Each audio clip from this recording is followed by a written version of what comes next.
pledge allegiance to the flag of the United States of America and to the republic for which it stands, one nation, under God, indivisible, with liberty and justice for all.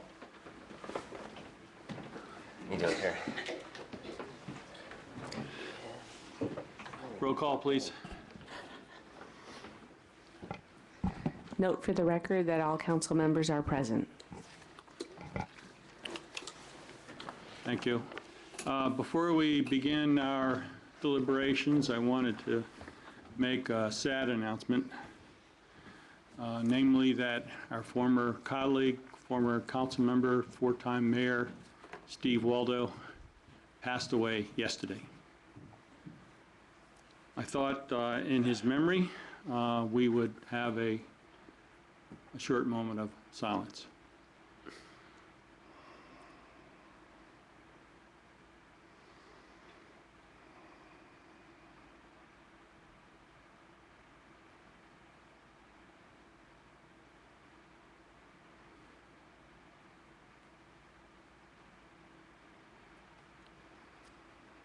I should point out that there is a memorial service planned for this coming Sunday, 23rd at 11 o'clock at Mission Blue.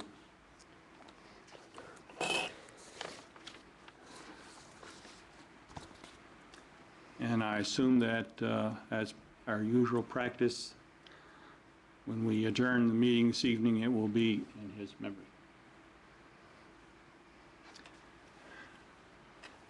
Any other modifications to the agenda? Move to approve. Is there a second? Second. All in favor, please say aye. Aye.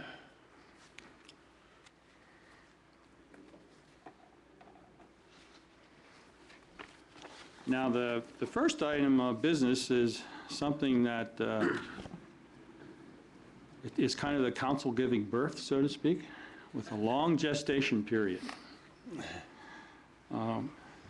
As we all know, the former city attorney, Hal Topple, whose retirement we celebrated last Saturday night, has been trying to retire for almost a year. But the council wanted to make sure that when we replaced him, we got it right. So we had a council subcommittee,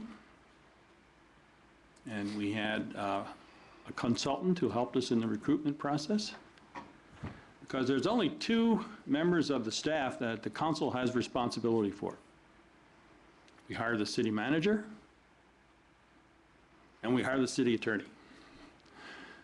So, and when people stay around for a long time, like Hal did for over 20 years, it doesn't come up very often. So we really wanted to get it right. And so we put out a request for proposals.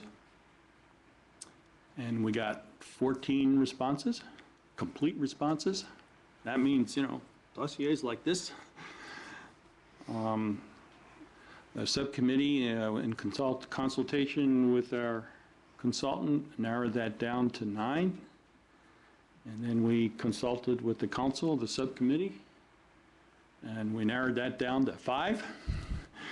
And then all of us, all 4 of us, interviewed the proposed city attorney and deputy city attorney for those 5 applicants. And then we got it down to 2. And these 2 were terrific. I mean, they had everything we wanted. I mean, they had the background legal knowledge, they had the experience, they had the community fit. And so then we had this wonderful problem of deciding among these 2 extraordinary applicants. And we finally, after much deliberation, picked, actually we're agreeing with the firm, but what moved us was partly the firm, but mostly the people involved.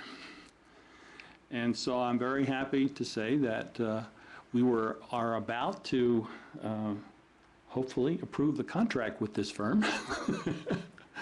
And maybe we should do that first, just to be sure. So then I will introduce our new lawyers. So I would like to ask the council if anyone would like to make a motion to approve the contract with the law firm of Rennie, Sloan, Holtzman, and Sakai, right? Mr. Mayor, I'd be honored to make that motion. Okay, would anyone like to second it? I will second it. All right, all in favor, please say aye. Aye. Aye. Okay, it's official. Now we can recognize Sign that copy. yeah, right away. Mr. David Kahn as our new city attorney, and Teresa Stricker as our new deputy city attorney. And I promised him that he didn't have to make a very long speech. But we would be happy to hear from you, to everyone to get a feel of the person that now is going to be filling Hal's shoes. And as we all know, there are big shoes to fill. So, David? Mayor Miller, Mayor Pro Tem Conway, Councilmember Lentz, and Councilmember O'Connell, thank you very much. I just wish my parents could have been here to hear those comments. It's really a privilege to be selected as the city attorney for the city of Brisbane. And I look forward, as does Deputy City Attorney Teresa Stricker, to working with the city of Brisbane, the city council, and the city staff to accomplish the vision and the projects that the council and the community want to improve the community of Brisbane. I have been in public law for approximately 32 years, and I can say that in looking at Brisbane's agendas over the last few months, I see that there are a number of issues that I'm sure will take both my time and legal knowledge. It's going to be very, very interesting, and we very much look forward to working with you on those issues. Again, it's a pleasure to be here. I really appreciate the confidence that the council has shown both in myself, in Teresa Stricker, and in our firm, and we very much look forward to working with the city of Brisbane for many years to come. Thank you very much. Okay, thank you, David. Teresa, would you like to say anything? I will just, Turn your mic on. I will learn how to use your microphone. I would just like to echo David's comments. We are absolutely thrilled to be able to work with the City of Brisbane and be able to help you accomplish the goals that you so much want to accomplish. And so thank you very much, and here's to a great start. Okay, thank you very much. Welcome, and we're going to put you to work real fast, as you already know. Oh, we got to give him a hand. That's Yeah, all right.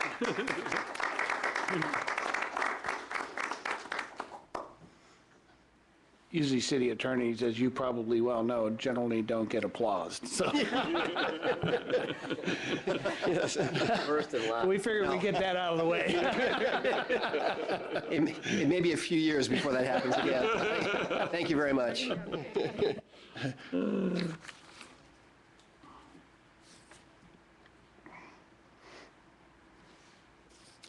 Okay, we move on to oral communications number 1.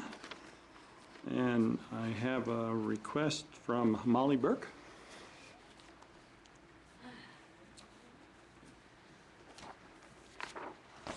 Good evening, y'all. Hey. They don't let me out much, so I'm going to make the most of the time I've got. Thanks for listening.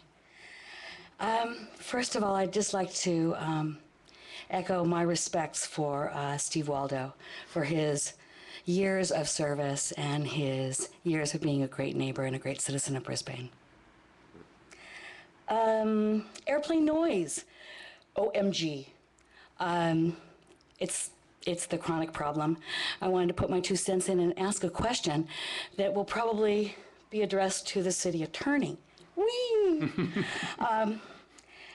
I heard something about when the construction was going on the side of up on the mountain, that we annexed the airspace over Brisbane to stop the conveyor belt. And I want to know, what is the height limit of that annexation of the airspace over Brisbane? Because if we own that airspace, couldn't we then fine the airlines for every occurrence of the flyovers, the egregious flyovers that we have at 6:09 in the morning, at 6:14 in the morning, at 6:22 in the morning, et cetera, et cetera? So I'm wondering about that. And I'm hoping that there are answers out there somewhere. If not tonight, maybe somebody could get back to me. Yeah, I'm, Cliff Lentz is our new representative on the airport roundtable. yeah, so. So much fun. Taking, Oh, taking the place of you. Stephanie. I'm learning a lot. The things that you can. And So we'll can't. throw it in his lap first, and then if we want to bring in the city attorney. Yeah, I think, what might be really helpful is for you to leave your contact info with Sherry. Awesome. And I'll touch base with you, and then I'll give you a call, and we can talk about it. Coolness. I really appreciate that. Sure, no problem. Okay, cool. I think the main thing that we should say is that the airspace where the planes fly is not within our jurisdiction. That's controlled by the Federal Aeronautics Administration, and we have, unfortunately, no regulatory authority whatsoever. And so that is why we're so frustrated by the whole problem, because there's not much we can do. I've been to a few of the auxiliary meetings with the airport, the foxes that are watching the hen house. So I heard of this and I wanted to know. So thank you. Yeah, just reach out to me. Cool. The mounting mountain across from the tank farm that has decimated my view of the bay has irked me and my neighbors egregiously because it's ruined my property, my property values and my view has gone down. I know that there was a height restriction of 25 additional feet going up and building up in that landfill area. And it's now almost as tall as Icebox Hill. Ice house. Whatever that is, whatever that you know the what thing I'm talking you know about. what you mean, Okay, yeah, right. totally. Yeah. So, when does it stop? I bought a view of the water. I don't have a view of the water anymore. When does it stop? So we have that item actually later on the agenda. Oh, that rocks. Yeah, but you can give maybe a quick update on where we're at. Well, I'm going to actually kick it to Randy and John, and they can give you an update on that. John was smart. He sat where there's no microphone. Rotate seats.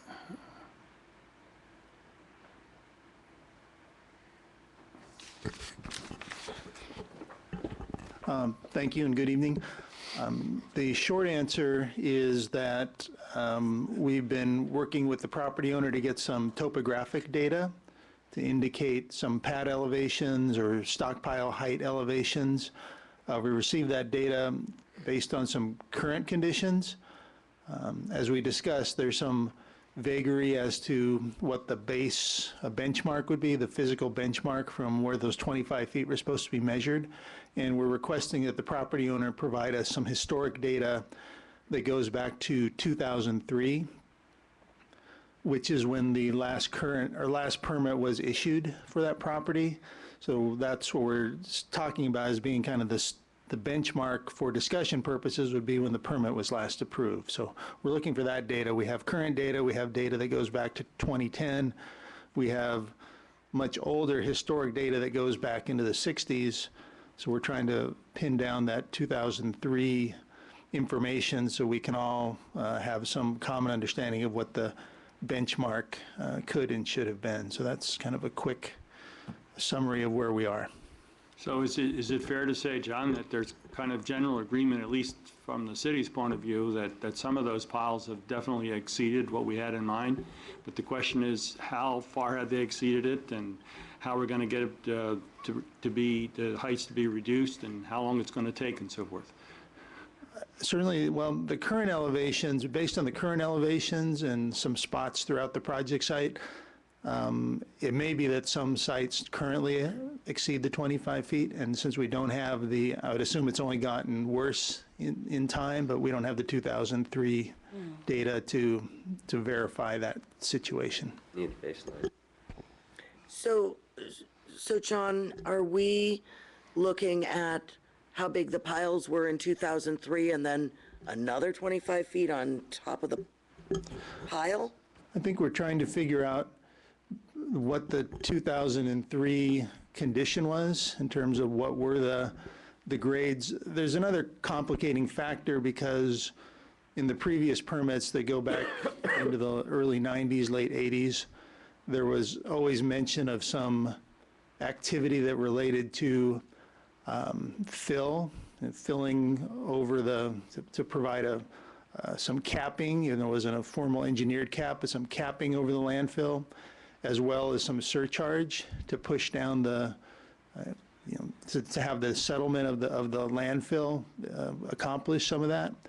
And so the problem is it gets very blurry as to what activity would have been considered surcharge and what's stockpile. But I think once we have the 2003 data, if we have it in a form similar to we have for 2010, I think we can come back and make some reasoned judgments and come back and display some reasoning and I think have a more open discussion about what the intent was. I wasn't here either in this condition carries forward since the mid-90s, maybe even earlier than that. The permit I found last was 98 and it was a carryover from a previous permit. So this condition goes back quite a while. I bought in 1991. Through the chair, please. Oh, sorry. Yeah. I bought in 1991, and it's been increasing at an amazing rate in the last 10 years, I know. And a gradual rate before then, and then there was this kind of explosion. And especially in the last few years, perhaps it's just my subjective perception, but it seems to have gotten a lot taller, a lot faster. It's And not that only your concerns me. perception. Yeah, I mean, other people have the same perception, yeah. Right. So then, I hate to turn my back on you and talk to you. So then, what's the time frame for knowing about the 2003 numbers? I would hope by the time the council comes back from their recess in July that we'll have some good data to share with you again. So August? So, yes. Awesome. Cool. Thank you. Okay. Okay, one last thing, and I will release you. I wanted to bring up the subject of food sovereignty.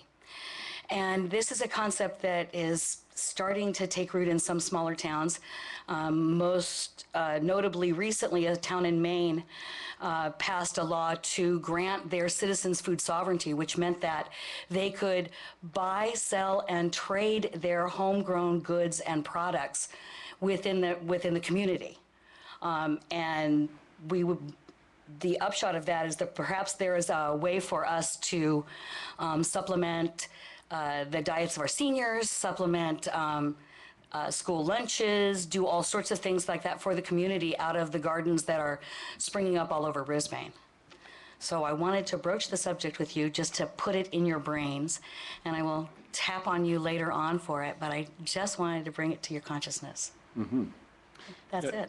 That one's something that probably brings up with the county health department, and Yep. I'm sure, it's something probably the city attorney and staff can check into as to what the regulations are. I knew there would be some. Those are controlled. I mean, food items are controlled, Yep. So as to the degree, I don't know. So I think the county health may have some standards, and the city attorney has anything on that, maybe we can ask him. So. But that sounds like something we need to, I'm sure we're interested, but I think we need to probably agendize It's not an it answer for the for this future. evening. Yeah, right. It's just What an can you idea say to at put this out. point, David? It's a new concept that I hadn't heard about before, but we'll certainly look into it and report back. Okay, Awesome. okay. Thanks, everybody. It's been a very pleasure being amongst humans. Good evening. Thank you. Dana?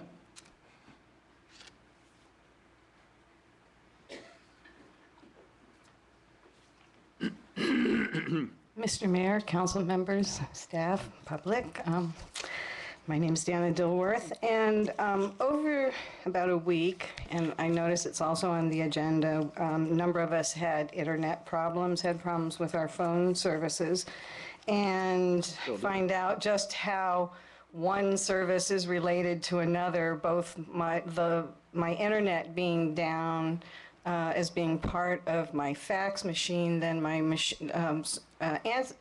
answering machine for the phone didn't pick anything up, lost work, lost jobs, da-da-da-da. So later on when you speak about this, keep that in mind if I happen to leave. But I had the good experience this weekend of going to the San Mateo County Fair. And the one time I could get onto BrisNet using somebody else's unlocked wireless service, I had read that a number of Brisbane residents received awards in composting, and then I guess there's been other chatter out there that Brisbane had won first, second, and third prize in composting from our community garden. Or, I'm sorry, I'm making the supposition. These might be people doing it in their home yards, but, you know, it's in the same spirit as our community garden. Well, I didn't receive any phone calls, and I found out that my husband also won some awards, Tom Hines. He got first place in environmental art, which, you know, I think Brisbane should toot their horn. And he submitted 2 items. His second item got 2 awards. And we couldn't remember which was which, but third place and honorable mention in special effects, and a theme called enjoying the, not enjoying the light, something about light, something about it being ethereal. And the picture that won the 2 awards is a picture on top of San Bruno Mountain of the Marin Headlands and a panorama all the way down to Alviso.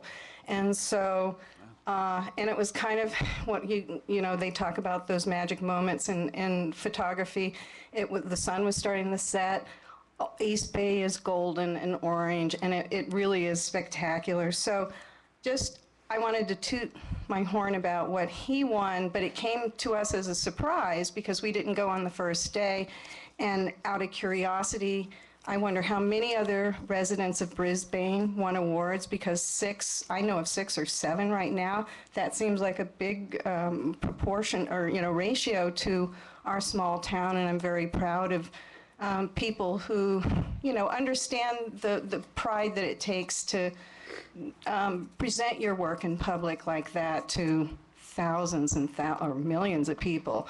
So anyway, I wanted to applaud the other people as well as my husband and their efforts, and the county fair seeming to be successful to me. Thank you. Okay, we congratulate them as well.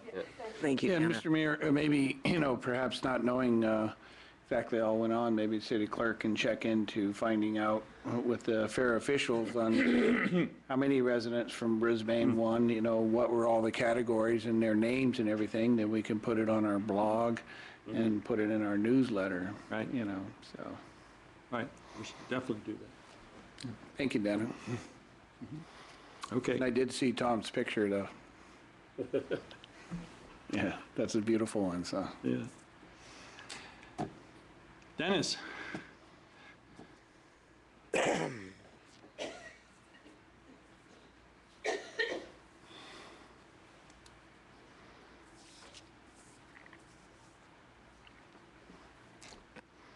Good evening, Dennis Bussey, 30-plus year resident, consul, staff.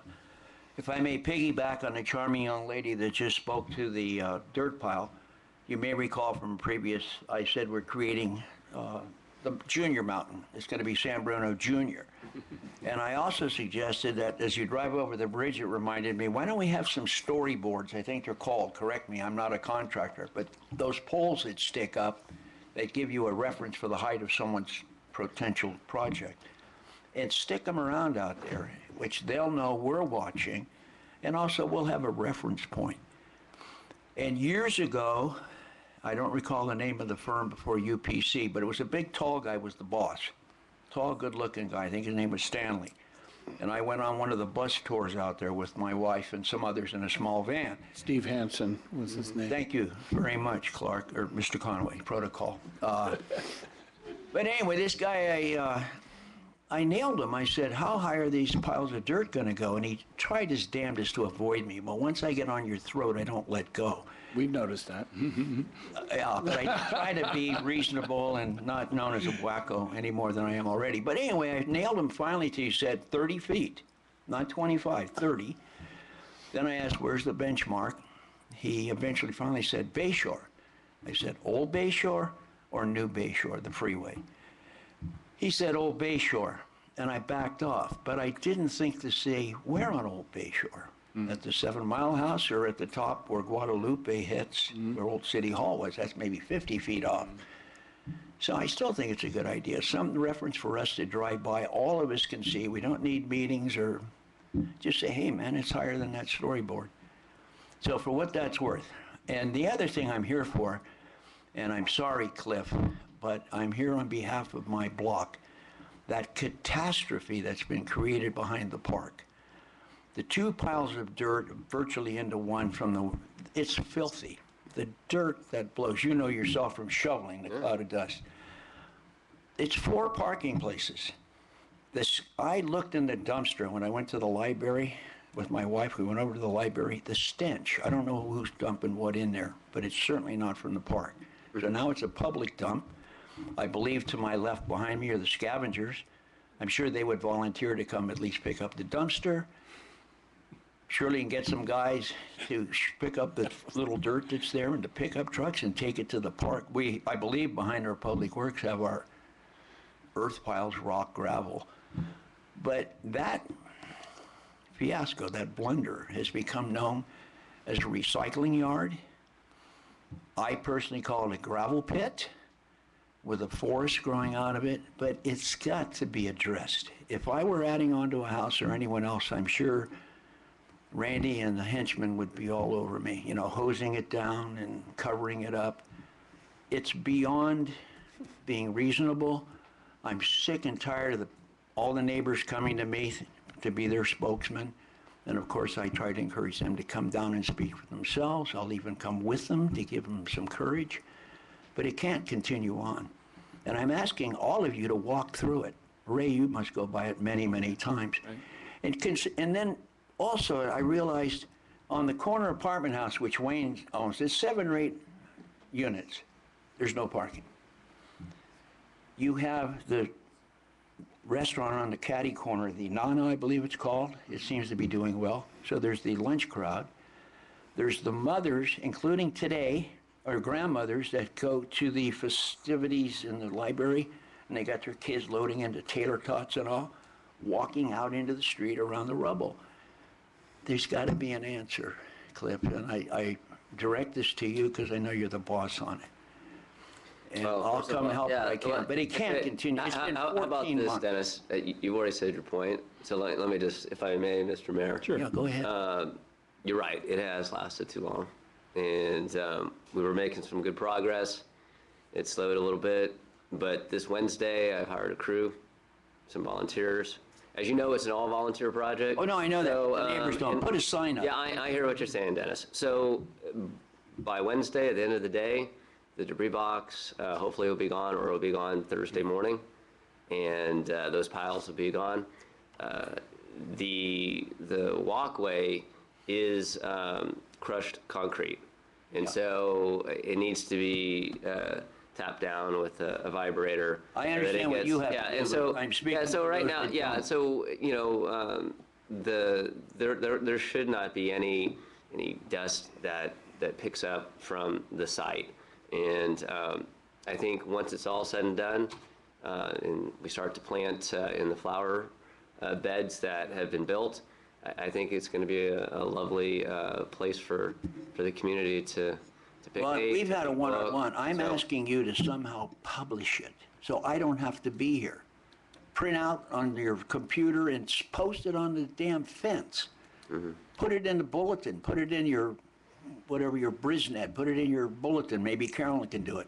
But put it out for people to read. I'm tired of being the spokesman. I'm too old for this stuff, and I can't help you physically because you know. I know, and you come by and you give me water, beer, and Yeah, so I appreciate that. put your seatbelt on. Okay. But no, thank you, Dennis. Thanks, Dennis. Michelle?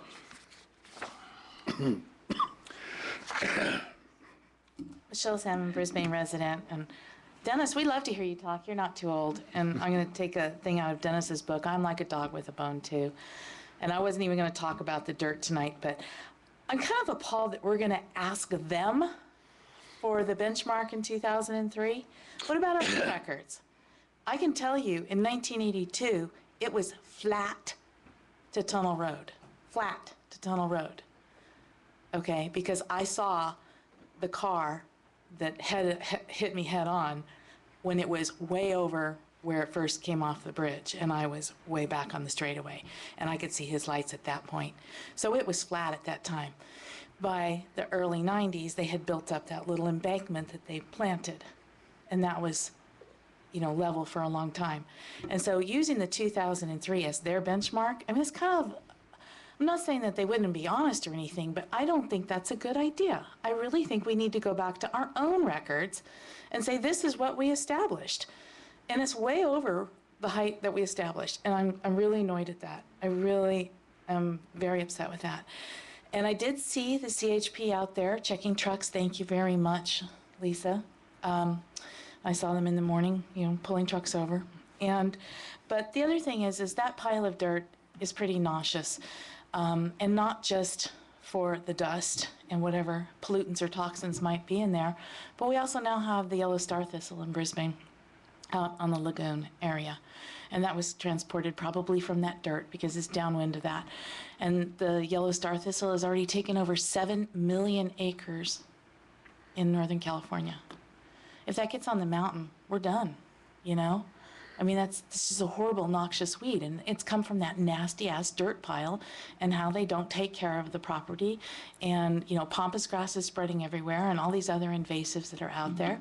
And now the piles are so big you can't even wet them down. I mean, I don't know how they wet them down. They're like 50 feet tall.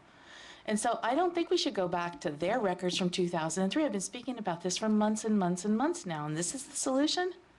I'm sorry, it's not adequate. I think we need to go back to the original permit and step through each permit. And if we don't have records, then I'm even more appalled. Because we should have records of those permit processes here. Microfiche in some binder in some storage place, but we shouldn't be asking them to set the benchmark. That's just kind of crazy. All right, thank you very much. Okay. And Cliff, you know what it's like when no good deed goes unpunished. But I saw you out there working the other day and my heart ached for you. That's all right. Mr. Mayor, I think the logistics, of course, you know, I know that we can find out what the height is, but it's time-consuming and costly in order to do it, and I'm sure we would charge UPC, and I think the first thing is searching the records, which I think was what you're suggesting, John, and that's the first step in the process, from what I understand. Is that correct? And that's correct, and again, as far back as I've gone is in the mid-90s, and there's frankly, as part of those application processes and applications that were acted upon, there's no topographic maps that support those applications. I have the staff reports, I have the graphics that were presented as part of those approvals, but there's no topographic maps that date to those particular applications. So, you know, we'll go through the other city records. We may have it as a base benchmark from some other permitting process. You know, we'll just have to comb through the records and see what we have. But if it were part of those two, and at least into the mid-90s, part of those entitlements, we'd have access to those immediately. Okay, thanks. We'll probably briefly come back to this later in the meeting, yeah. Okay, any other oral communications? Yes, sir.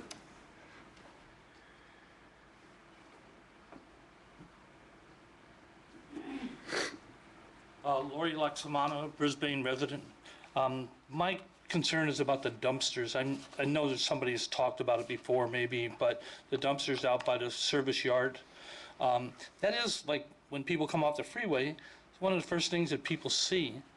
And my question is, who's paying for the dumpsters? And I believe the people of Brisbane are dumping there more than the people on Tunnel Road because the piles are still on Tunnel Road. So if somebody can answer that for me, I'd appreciate it. That's the one thing. Again, when you first come in, you make the left to go into Brisbane. Here's the garbage. It's filled every day. It's out there. Boom, there it is. So, thank you. Okay, thanks for the question. We've got an answer. Clay, you want to answer that? Sure. We have an answer, yeah. I certainly share Lori's concern with regards to the way it looks.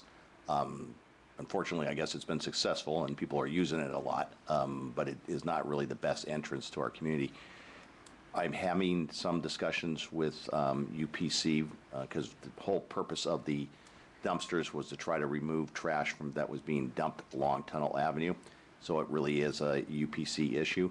And I'm in conversations with them about some other potential places in which to move the dumpsters so that they won't be quite the eyesore, maybe more focused on Tunnel Avenue and not as accessible for people who just are looking for an alternative place to put put their waste. In terms of the cost, that's South San Francisco Scavengers, and they are providing those to the city of Brisbane free of charge at this point. Yeah, well, it was an experiment, and some parts of it are working because there is less trash on the tunnel. Not entirely gone, but less. But then the part of it that we didn't anticipate, and you correctly referred to it, there's a lot of people in town are now using those dumpsters, and I've even seen on social media that it's even been encouraged to do so. So clearly, that part of it's gotten beyond what we had anticipated, so we need to go back and rethink how we manage this and maybe another location or what have you. But the problem that we're trying to address in the first place was a lot of the illegal dumping along Tunnel Avenue, which was mostly coming out of San Francisco and mostly small contractors. So that really is the problem we're trying to address. But like anything else, there are unintended consequences. So we're working on it. Commercial property and Proposition 13. Yeah, right. Always unintended consequences, yes, right. Okay, any other, Can I Oh, address sure, this please. very quickly? I think that whatever we decide the ultimate use or the benefit to the community is for having dumpsters available or to avoid trash being dumped on the street versus put into the dumpsters, I think we should make it known on our website what the intention is and how we are going to address it. People need to be aware that they've got 2 free pickups per year. They can call and have their garbage picked up here, Brisbane people, if they've got extra pickups, and I would encourage them to do so. Is it 6 times a year? 2 times a year. 2 times, okay.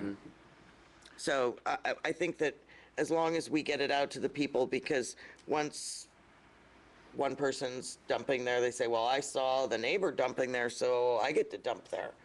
And if that's the case, why do we even have garbage service if that's going to be the city's responsibility? So I think we need to make people aware of what they're there for, and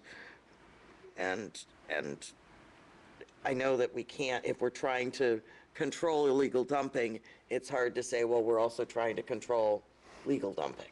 So I think we would, once we get that direction, we should publicize it in the newsletter. Absolutely. okay. Jamil? Jamil Munir, 930 Humboldt. Honorable Council, I have a couple of things I want to mention. Number one, I was really sad to hear that Council Member Steve Waldo passed away. Because of him, really, I'm in this town. He really helped me with my permitting process and all that. Very honorable person, and I hope that a lot of people will attend the memorial service. It's really sad to see that he passed away. And one more thing common between him and I are, as we get older, we start wearing the slippers. So I met him about 3-4 months ago in one of the places he was getting his operation done on his eyes. And his wife mentioned that, how come you guys get older? What's going on? You give up your shoes. And I said, well, it's a lot easier because it's very difficult to tie your shoes as you get older. But he was really a decent person, and we will all miss him a lot.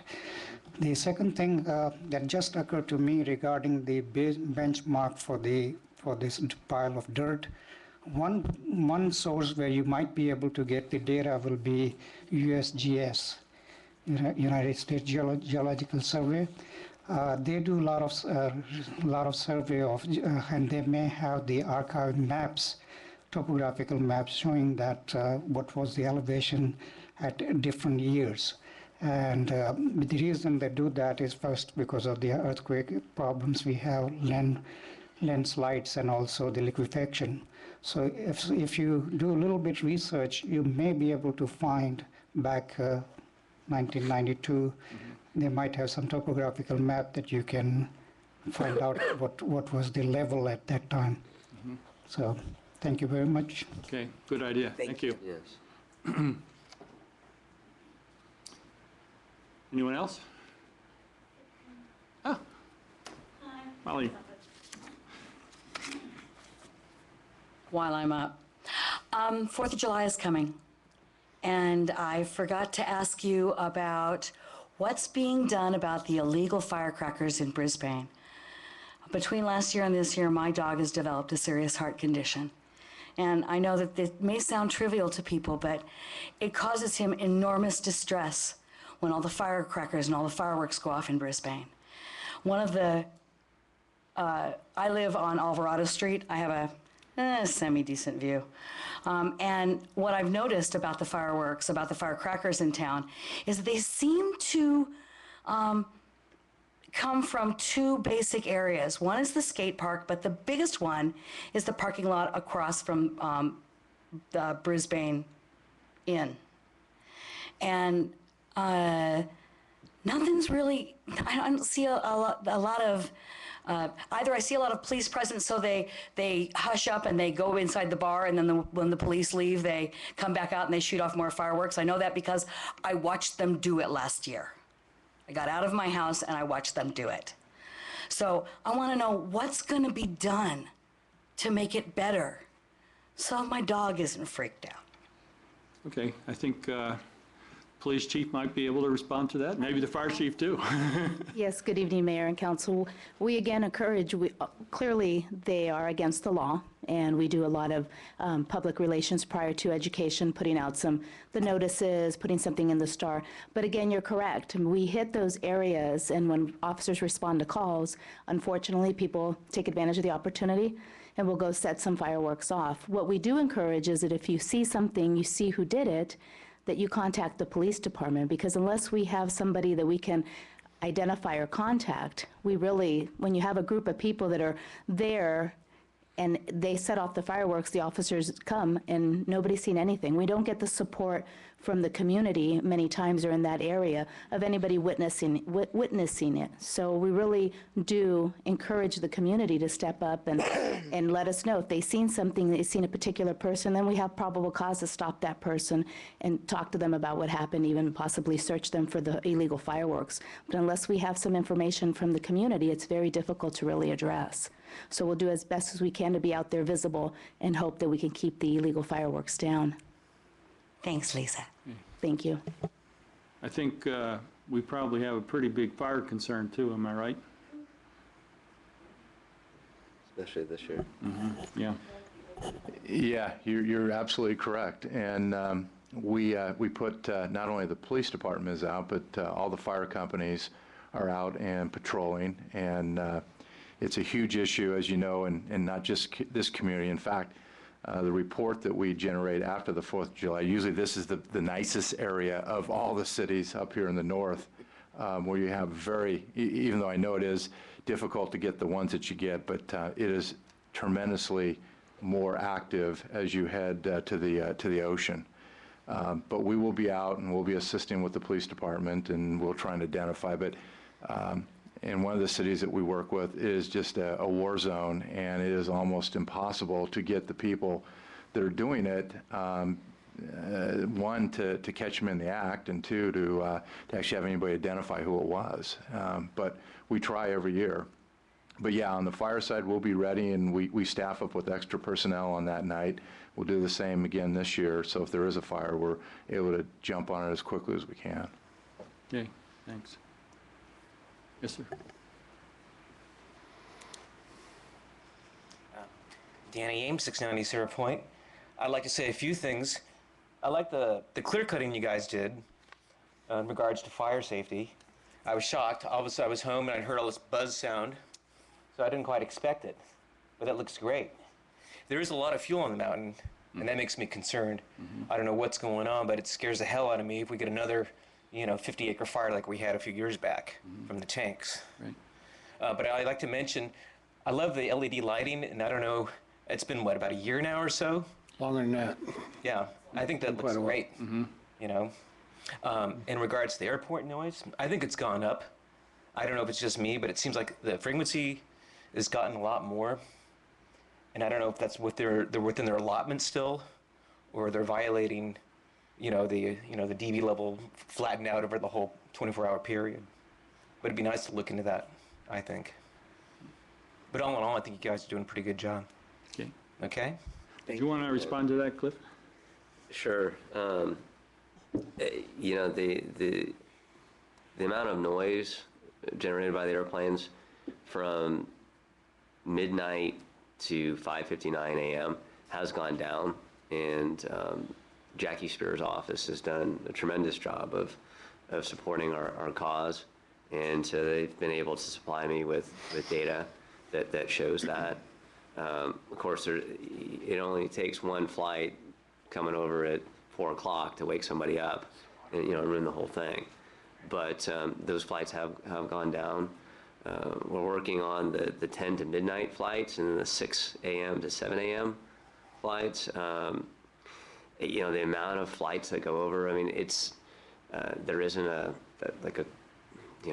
quota. I mean, as long as the airways are safe, then they coordinate where the flights are going to go. The flights, now the amount of flights has increased over the years. I mean, there's no question about that. The planes are every generation, the planes get stronger and faster, but they also get quieter too. But we have old flight patterns, that dealt with older planes, that couldn't get up as high as as quickly as they can today. There's this new, they call it next gen. It's a new way of kind of autopiloting the flights, and they have these direct patterns that they'll be doing. And there's an environmental report that's going to be coming out, I think sometime this year, near the end of the year. Is there a way to guarantee in perpetuity the 12 to 6 a.m., sort of chisel that out hard? Well, the reason why those flights are quieter or over Brisbane, there's fewer flights, is because we have asked the FAA to actually just be more aware. I mean, and that's what it was. It was just a simple awareness during that time frame, instead of just, okay, the plane's up, and just automatically have it make the left turn and come over Brisbane and then carry on its way. Now they circle it out, or they push the flight more towards San Francisco and then across. So as a recommendation, yes, right? but you can't do that during the busy times. Right. Because you have these flights from Oakland, you have the flights coming from the northwest, and so that airspace around Brisbane gets quite congested. Though we are looking at perhaps trying to come up with a solution with the Oakland. They call it the Oakland Forum. They have their own roundtable, and so perhaps if we can get the Oakland flights higher, then the San Francisco flights can be higher, because you need to have 1,000 feet of space between the vertical space. And so if the planes are higher, I mean, we live near the airport, and we're going to have flights over Brisbane. I mean, sure, that's a good eliminate them. It's not going to happen. But if we can get them higher, and then that's less of a noise impact on the community. And so that's one of the things. But I do think that this EIR that's coming out, that's where these flight patterns will be more precise, provides an opportunity to really address the noise issue. I mean, the FAA originally was not going to look at noise.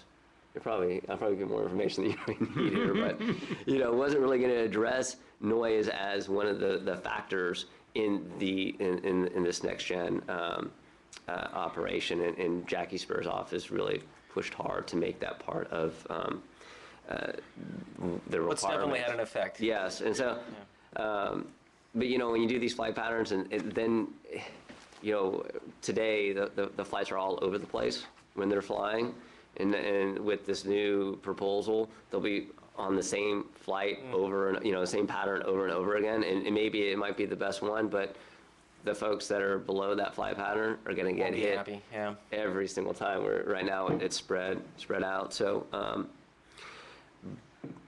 I would say probably within the next year, there's going to be an opportunity to make some changes. I think some positive changes. So you know, keep phoning and complaining when those noisy flights. I'll keep hearing. Fly over. Thanks. All right, Okay. thanks, Danny. Thank you.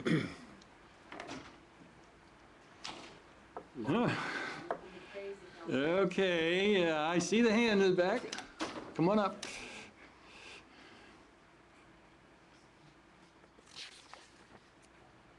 Lori Laxamana again, Brisbane resident. Dealing with the Brisbane Inn.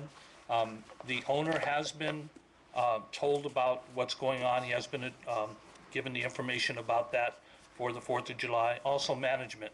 So they are aware of it, and some people will be trying to take care of that.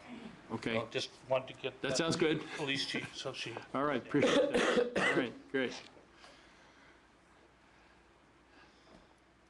Molly, quick. Yeah. Gotta move on. It's about the airport noise. Okay. I've been to a couple of the hearings about the airport noise. And what the people at the airport said was that it's the Port 5 runway, the takeoff pattern, that is supposed to be routed over Visitation Valley, at which point the planes have gained sufficient, say the word. Altitude. Thank you. To mitigate the noise over Visitation Valley, whereas when they fly directly over Brisbane, they're lower because they're closer, and it makes with the mountain and the bowl and the so if they say themselves that they should be flying further away from us, then how come it's okay for them to fly right over us? How come now that's okay? Because that's what I just heard you say. Yeah, we're going to share the load. I'm like, we didn't have the load before. Okay, well, if you want, Mr. Mayor, we can have a conversation. Or how about this, Molly? Let's, give me a call and we can talk about it in greater detail, because we do have a really heavy agenda. And okay. But just to let you know that I get here so seldom. But I'll tell you, Isn't it a good I will thing? make this one comment though. There isn't a designated route that goes over to Visitation Valley. Okay, the planes get up to 1,600 to 2,000 feet, and then FAA turns the planes to the west, and they do it in a fashion that is safe in the air, and that's it. So, but definitely give me a call, and we can talk more about it. Ought to be interesting. Thanks. Thank you. Yeah, and I think as we get more information, we can agendize this later in the year, especially with the new developments. Yes. Okay. The important thing right now is to keep calling and not be disappointed that Keep complaining. it doesn't change things, because, I'll keep a log and forget to call, and then I think, oh, what day was that? But it is important to keep calling and get your caller ID there, where you don't have to give all your information. You just give a code number and say loud plane over Brisbane at 8:45, 8:46, 8:47, and until I could finally go to sleep, and let them know, because the more we squeak, the better it is. Mm-hmm. Okay, thank you. So, I'd like to move on to the next item on the agenda, which is a presentation. And this has to do with a study that was done under grant funding from the Environmental Protection Agency in conjunction with the National Renewable Energy Lab. And Caroline, I guess you're going to say a little bit about it, and I guess we have a substitution in terms of the presenter, right? That's correct. Okay. And she's very able to answer some of your questions that you may have after she goes through the slides, as she's familiar with Brisbane's grant application to the EPA. She actually reviewed it. So just want to start off, good evening, Honorable Mayor and City Council members. As you know, we have a published report from the National Renewable Energy Laboratory and the U.S. Environmental Protection Agency that is a feasibility study for energy production at the Brisbane Baylands. And this report was published in April of this year, focusing on best-in-class solar design. And Brisbane was one of 26 sites that were selected nationwide, and we were one of the first site visits conducted last winter because we have more amenable weather for doing an effective site visit than other parts of the continent. And the $1 million was spent for the total 26 sites. I want to just make that clear, not just on Brisbane, but for all 26 sites. And we did have a citizen call in on Friday to let us know about a error that they had seen in the chart in the executive summary that was attached to the staff report. And if you go to ES, it's the last page of the staff report attachment, and Zizi will walk us through the actual table when she comes up, but I just wanted to assure the council and the audience and those watching that the annual output for the first two, it's the Renewable Energy Alternative Developer Owned, so that's the first two options in the first table, and the 43,129,543 kilowatt hours per year was actually supposed to be 41,000. It's just a summation of the two rows above. And so the citizen noticed that, as well as the drop down two more rows, and the 6 million plus the 37 million are as supposed to be adding up not to 44 million, but 43,025,668 kilowatt hours per year. And I spoke with Katie Brown, who was on the site visit along with members of NREL, and she assured me that she had spoken to NREL, and they had said that these numbers, they don't carry down to the table below, which talks about net present value. So ultimately, there is no change in the recommendations that the report gives. So I just want to make that clear, that the 4.7% change and the 4.5% change in those kilowatt hours per year has no bearing. And I apologize for that. It was brought really late to our attention. So I do apologize also for Katie Brown not being able to be here. She wanted to. She is tuning in live via streaming. So for any questions that Zizi is not able to answer, she will be available. She has her fellowship in the EPA's Region 9 office until September. And she, yes, apologizes profusely for not being able to be here today. But Zizi Searles is a remedial project manager for the EPA and is part of the Repowering Rapid Response Team that supports the Repowering America's Land Initiative, which was the group that gave those 26 sites that granting of the application. And she is joined also by someone from Public Affairs, David Yogi. And I'd like to just invite her up so she can go through Katie's slides that she had prepared and take any questions that you may have. Okay? Okay, thanks. Thank you. Okay, welcome. Welcome. Thank you for having me here in Brisbane tonight. And I know Katie is listening, and she is available via text if you have any questions that I can't answer. Okay. Well, I'd like to start out by saying that Katie Brown put this presentation together, and I'm Zizi Searles, and I went over it today with her in the afternoon. Most of my time I spend as a remedial project manager on Superfund sites, cleaning up sites like the Brisbane Baylands, but today I'm going to talk to you about some renewable energy options that you could potentially have in the future. So I want to first give you a quick outline of what I'm going to be talking about tonight. I'm going to talk about the overall scope of EPA's Repowering American Lands Initiative, what it is. the EPA NREL solar feasibility studies, what they are, and the scope of those studies. Then I'll talk a little bit about the specific findings here in Brisbane. So we'll talk about there's technical and economic feasibility for utility scale PV solar arrays over 20 megawatts. And I'm also going to talk a little bit about the scenarios, the scenarios best assessed to reflect the development of both mixed ground mount and rooftop solar systems. And then point out some additional tools and resources which are available on the EPA Repower website.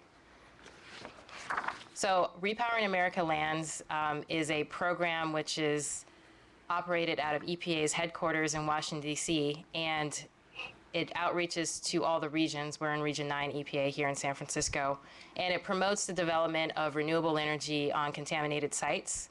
And so it encompasses all types of renewable energy: wind, geothermal, solar, biomass. And one of the important components of this project is to make sure that there's community buy-in for any time these projects are in the community. Some of the benefits of developing on contaminated sites as opposed to pristine lands is, number one, you get to protect those pristine lands. There's some issues with that, as you may have heard, like endangered species and things like that. If you have an already developed area, there's existing infrastructure which can be leveraged, and there's an example of that here in Brisbane Baylands. There's a PG&E connection station, transmission station, not far from the site. Developers can build sustainable communities. They can incorporate these contaminated lands into their strategy. You can provide low-cost, clean power to communities locally. Communities like to be in a green area. You like to be a model community by having these types of projects. Also, when you source your renewable energy locally, it can reduce cycle times. For example, some of these areas are already permitted industrial, so you don't have to go through the process of permitting them anew if it's a pristine area. And you can improve projects' economics through reduced land costs and tax initiatives, and those are usually specific and local. So I'm going to talk about the feasibility studies now. So these are the EPA-funded feasibility studies, and NREL acted in the role of as our contractor, taking a look at the plans provided both by Universal Paragon Corporation and the Community for Renewable Energy of Baylands. I don't think I said that acronym correctly, but the community group that's interested.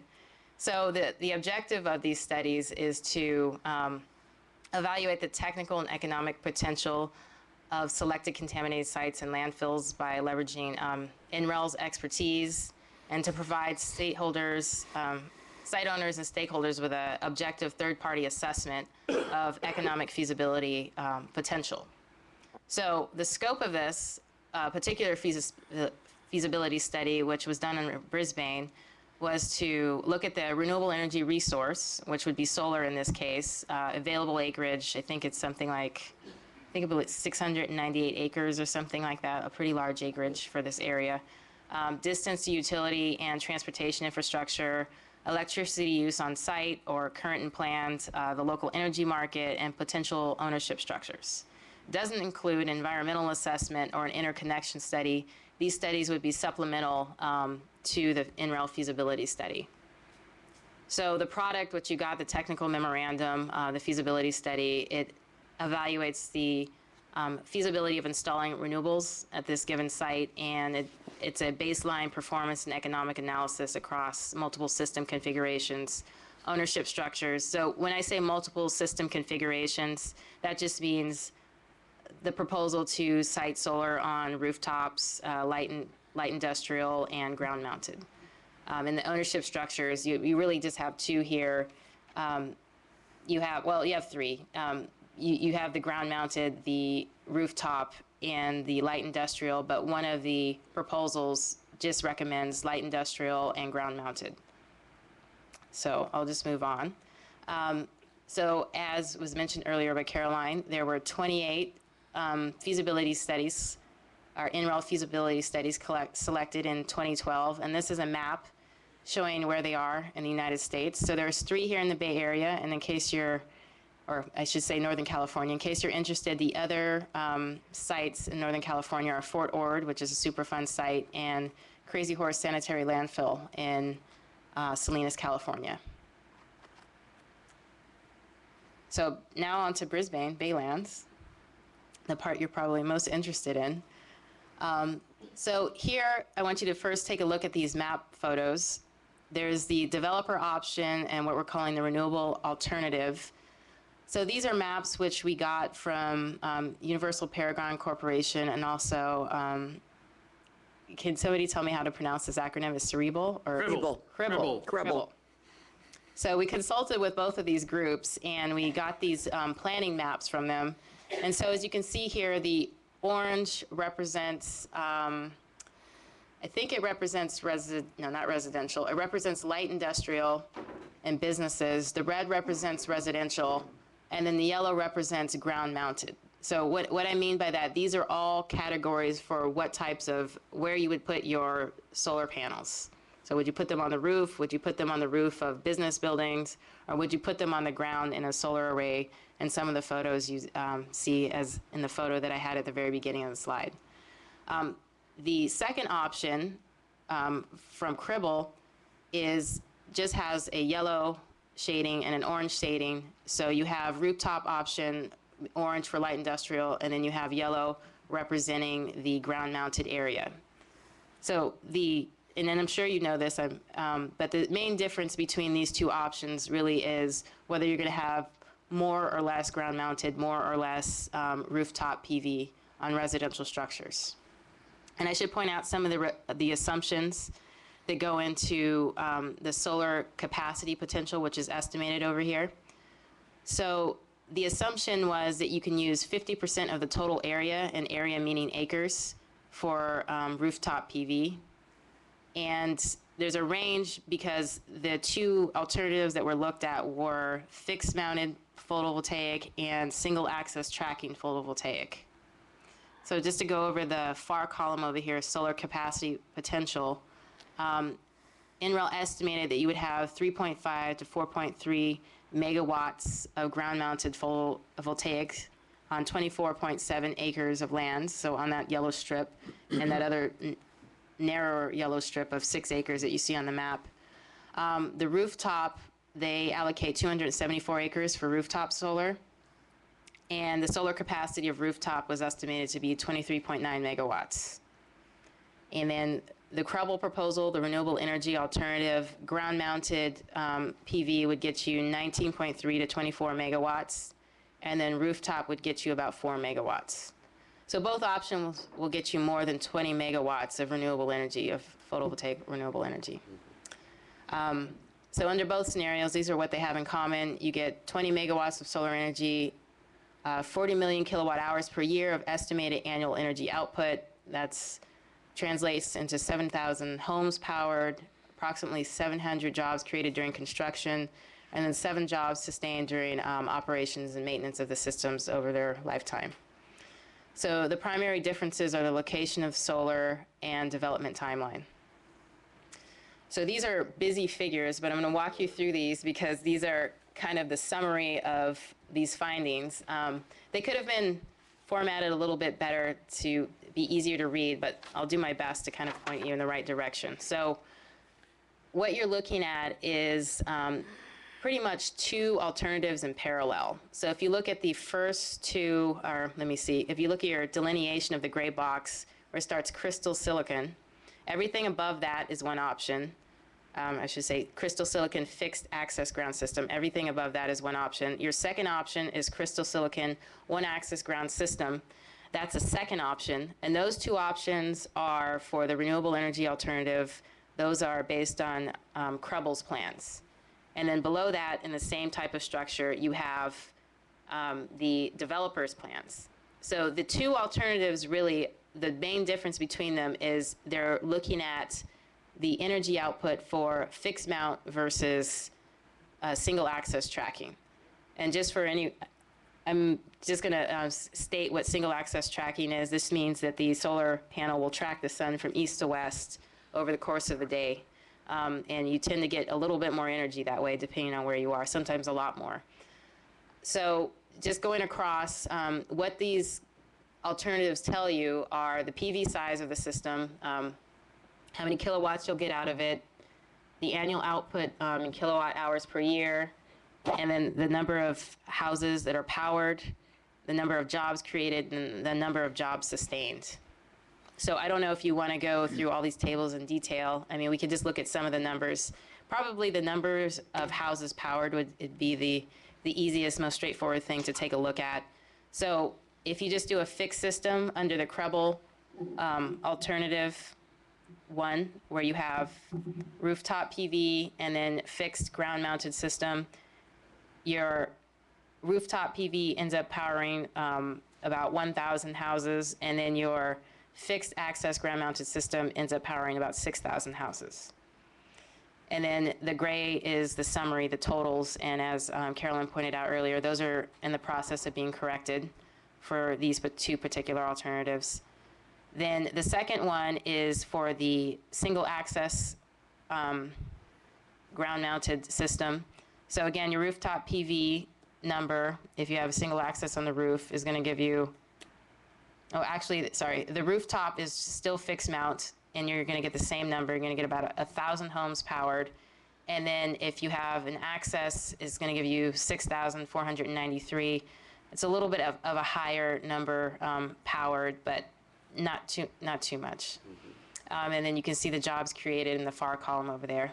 And then going down to the developer option, the UPC land use plan. For rooftop, you're going to get about 6,000 homes will be powered, and your fixed access ground-mounted system will power about 1,000 homes. So, and then the second option, again in parallel, rooftop 6,000, and then your access, your single track access is going to power about 1,200 homes approximately. So these are how you read these tables, and as mentioned, you'll get a correction for this particular table very soon. And then over here is the economic analysis. So we've already kind of gone through the structure of how these are. But some of the things I'll just point out is you can see the systems costs, and you can see the incentive amount. So I went through today, and your incentive amount, you're getting about a 35% discount on the capital cost of your project. And I have here the names of the tax incentives, which get you that discount. So they use the California Property Tax Incentive, the California Solar Initiative, and the Business Energy Investment Tax Credit end up giving you that 35% discount. And there was a few other options that weren't taken into consideration that future people who look at this issue might want to take into consideration. That's the Community Net Metering Initiative, the California Energy Commission, Solar Home Partnership, and Virtual Net Metering. All of those incentives were not looked at and factored into these numbers here. So those could possibly bring down the capital cost even more in the future. But in the end, the power purchase agreement price is something which is kind of hand-wavy, because that's where you actually got to go out and you have to make a deal. If you're going to sell this to the grid, if you're going to sell this to PG&E, you have to kind of agree upon that price. The current price of energy in Brisbane is about 12 cents per kilowatt hour. It was projected by NREL that once you put this system in and it's operating, that energy would be about 9 cents per kilowatt hour. And now we're talking in 2012 terms, not inflation and all that other stuff in the future. But ultimately, you'll be getting cheaper energy with zero carbon and all the other benefits of photovoltaic energy once this is in place. Your payback period across the board is going to be about 13 years. And that can also change, because if you're borrowing and interest rates go up, your payback period could be longer. Interest rates are relatively low right now. So this is the numbers that we came to. So I'm not going to go through all the numbers in detail. If there's any questions about that, I can take that at the end of the presentation. So just in closing, I just want to point out some resources. There's a website. If you just go ahead and type into Google Repower and EPA, you'll come up on the Repower website. And on the website, you can find the handbook for citing renewable energy projects while addressing environmental issues. So it's just some basic things for people to know. And best best practices for siting solar photovoltaic on landfills. There's a landfill over here on this land. I don't know if this is the same landfill that it's the same thing as a dirt pile that was referenced earlier, if it's something different. Okay, It well, is. maybe there's a way to do something about that and have solar at the same time. But there is some guidance on siting solar on landfills. And there's some other tools as well. We have all the feasibility studies up on the website that are completed. We have liability fact sheets. We, in the past, got a number of questions about liability for developers and owners about siting these structures on contaminated land. So EPA has addressed that, and we can talk about that. We have success stories, case studies. We have more interactive things like quarterly webinars, newsletters, and then also topic-specific workshops. And occasionally, you'll find a Repower representative at solar conferences or brownfield contaminated land conferences. So here's our contact information here. I'm Zizi Searles on the Region 9 Rapid Response Team. Katie Brown is listening via the internet. Andrea Brenner is also in our office. She's also worked a lot with Repower. And then we have our headquarter contacts here, Adam Klinger, Mark Thomas, and Bridget Laurie. And they're the ones that really oversee the NREL as a contractor to produce these feasibility studies. So I just wanted to kind of end this presentation with some actual projects which are in place and currently successful. These are all, I think most of these are in Region 9. Nellis Air Force Base is a pretty famous one. They were an early adopter of putting solar panels on their landfills. They have 2 landfills here, so this is just 14 megawatts on one of those landfills. A super fun site that we like to talk about in Region 9 is Aerojet. There's 6 megawatts, that's kind of on the bottom in the middle, 6 megawatts of photovoltaics there, and then we have a number of other sites as well. California Frontier Fertilizer actually powers part of the pump and treat remedy. And then we have other places where you have renewable energy on contaminated lands, New York, Colorado. And then finally, this is just a graph showing that over time, there's more and more sites which are, or more and more states and areas which are actually adopting this concept and citing these renewable projects in contaminated lands. And so hopefully Brisbane will be next and be included in this. Okay, so that's actually the end of my presentation. So if there are any questions, I'll be happy to take them. Okay, so, yeah, hang on. I'm sure we'll have questions, but first let's ask the council if they have any questions, and then we'll go to the public. I'm sure there'll be questions and comments out there. Only have 2. Just what is, on this last slide, what is row US? What is that? Very bottom on your right-hand side. RO US. Table there? Yeah, on the table. Oh, rest of the United States. Oh, rest of you. So that would be everybody else. One of these complicated acronyms. They're trying to figure out that acronym. They didn't make it in the top 10 or whatever we have there. Second one, Sherry, this is for you. Do we have this on our computer? Is that the slideshow? The presentation. Yes. It's on our system, so we can put it into our website and everything, so it's accessible. Okay. Okay. Okay. Very good. Very good. Can you go back for a moment to the slide that showed the site map with the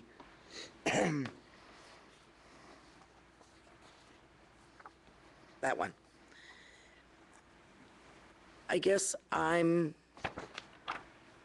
wondering how you can get the same amount of solar capacity, or virtually, on rooftops than on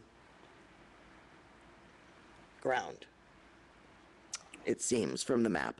Or actually, I guess the developer option is a lot more land mass. Right. To get to the same 7,000 Right, so approximately. it's hard to see, but there's actually numbers on there showing the acres per parcel. So in the Krebel proposal, really only about, I mean, it looks like maybe half, less than half, maybe a third of the site is proposed for development, because it's just the northern portion of the Bayland site, which you would site the renewable arrays and the rooftop solar panels, whereas in the developer option, they have developed a lot more of the land, so there's more acreage available. Okay. So I'm sure, I don't know the detailed explanation. We can always refer that question to our NREL analyst. That makes sense to me that we're looking at a much denser area, but on the usual, I would imagine that, you know, a flat, dense, all photovoltaic area is going to produce more than an irregular rooftop scenario. Well, one of the assumptions they also made is that these roofs would be flat and available. I mean, they really didn't assume anything about the roofs. They just made an assumption about the area. And they made this assumption based on other things that are happening in the United States and general trends. So if there's a number of slanted roofs, or the roofs are constructed in such a way that they don't lend themselves to solar or to photovoltaic mounting, then yeah, that number for rooftop is going to go way down. Right. Thank you. Cliff? Yeah, thank you, Mr. Mayor. Thank you, Zizi, for the presentation, and thank you for you and your crew for putting together such a great document. It's going to be very useful as we move forward with the Baylands project. It's our pleasure. We like to see this stuff happen. Yeah, no, for sure. In regards to the 7,000 homes, so are those newer homes, or are they powering old homes? So the number 7,000 homes is based on an estimate, the United States average estimate. It's about somewhere around 5,000 kilowatt hours is used by a household annually. Okay. So they took that average and they factored cycled that into the answer of 7,000 homes being powered by these systems. Okay, and are those homes that are in the Bay Area, because, you know, we don't have snow and extreme heat? You know, that's a good question, to find out specifically in Northern California how much energy a home consumes. Sure. Maybe we can even get more local. Maybe we can use San Francisco Public Utility Commission numbers, if they have it, to find out on average what those numbers are and see if we can get you some answers. Okay. Yeah, you can't just use Northern California because it really varies. You get out in the Sacramento region and.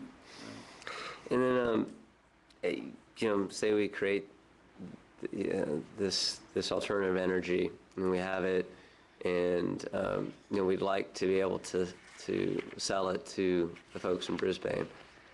How would you? So if it's going to PG&E, how can you ensure that that energy would come back to this town? Well, the very last part of the feasibility study kind of throws out some options. Well, the power purchase agreement is one thing. That's probably what most of you have heard about, where you enter into agreement with the utility. In Colorado, they've gone with the community solar garden, so you could actually have residents individually lease kind of plots or parts of solar panels, and they could get some sort of offset for having that, for leasing those solar panels. There's a number of different ways to do it. I don't have all of them memorized, but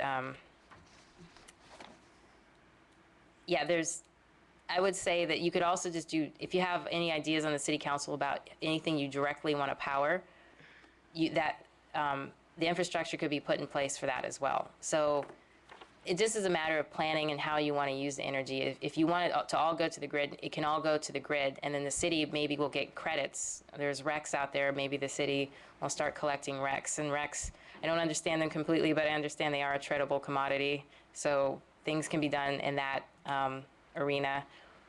Or you can just individually, you know, hook up inverters to your buildings that you're interested in. Maybe there's some sort of recreational facility that will be built on this property eventually, or maybe one of the commercial buildings will consume a lot of energy and you could power that directly. But I think it just is a matter of what you want to use the energy for. And if you really are concerned about getting it back to citizens, you can do it via proxy or directly.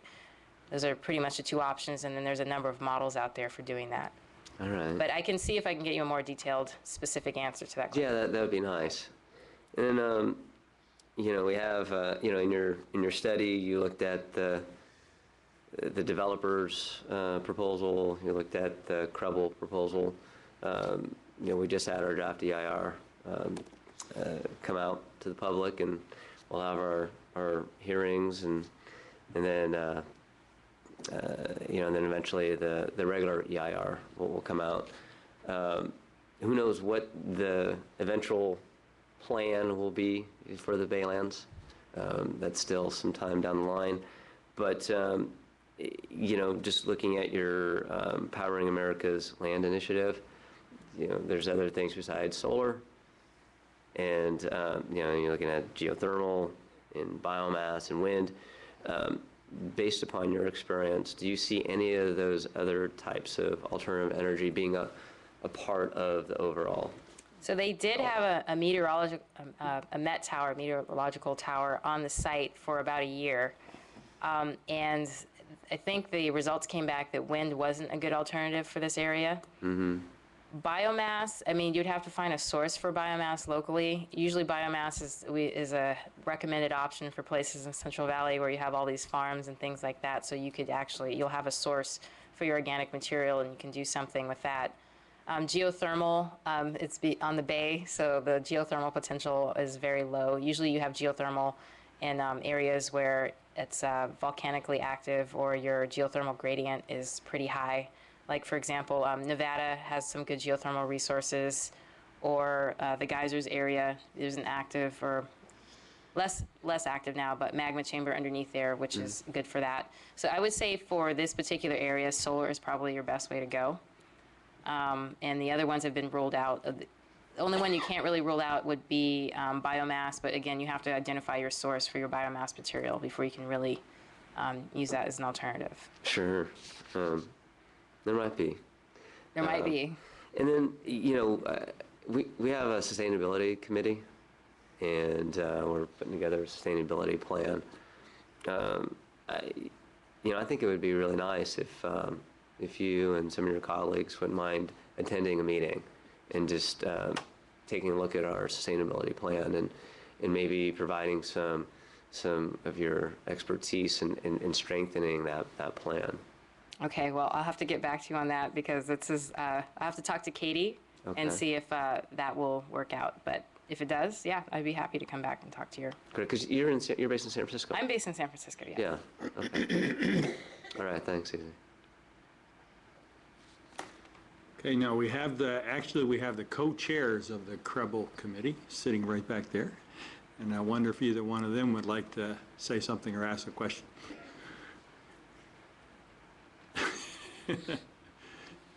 Anya and Tony.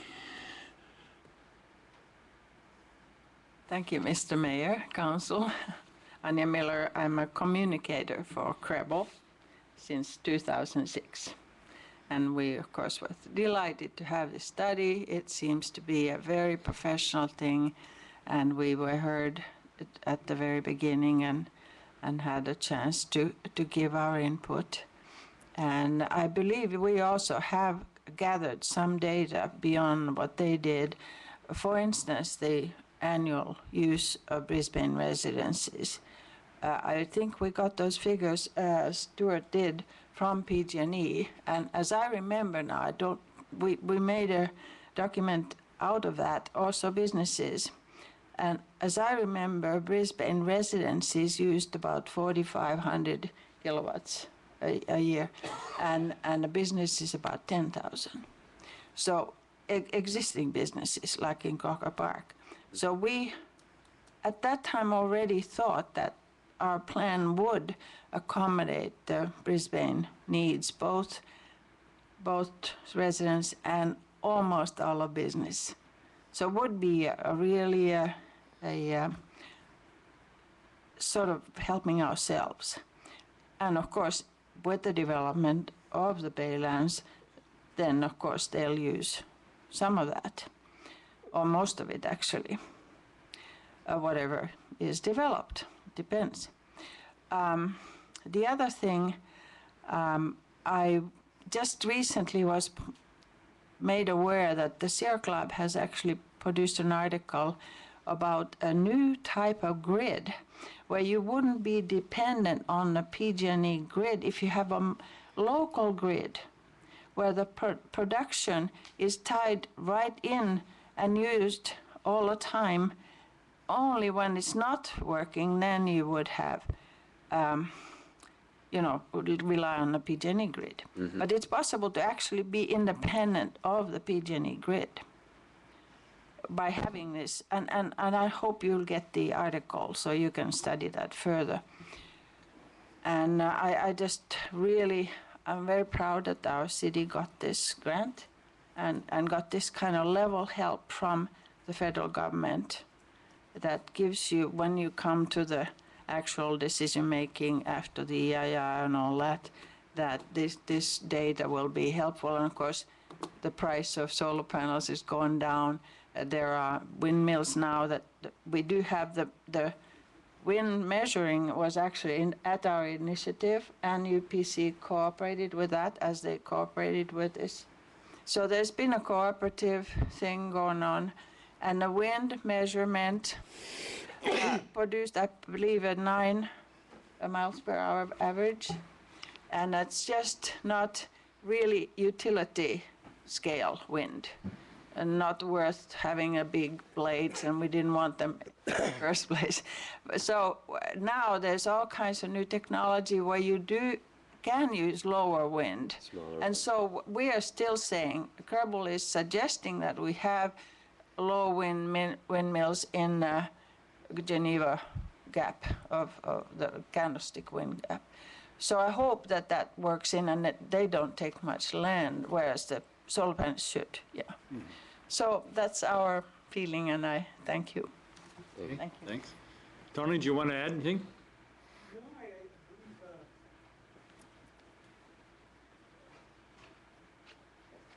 I'm Tony Attard, chairperson of Cribble, Committee for Renewable Energy for the Bayland.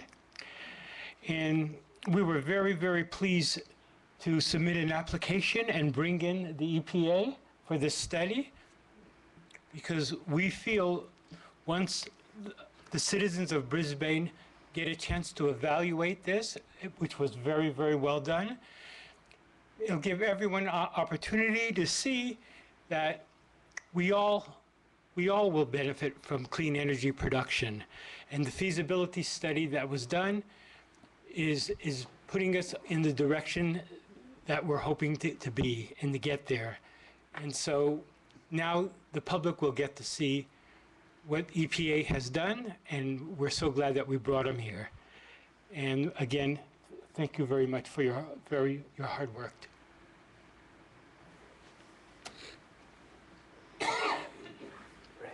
Dan Ames. As a owner of solar since 2005, I have nearly a 5 kW system.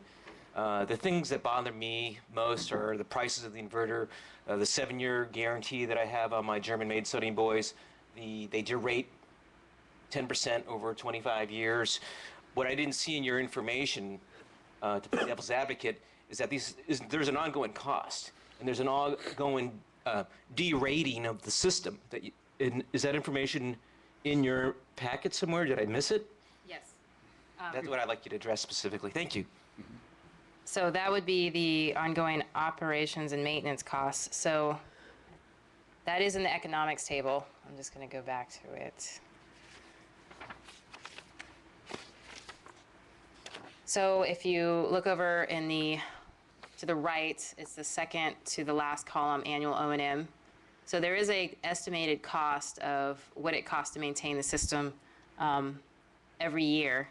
And you are right, there's an assumed 10-year warranty on inverters, and the system is assumed to be operable and warranted for up to 25 years.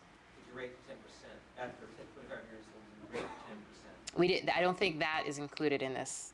It's just just the annual O&M costs are really kind of like just the baseline. And then if you wanted to go further, you could show that after 25 years, you're going to get a depreciation in the amount of energy that the PV panel I just thought it can. might have been a factor where they want to consider loan.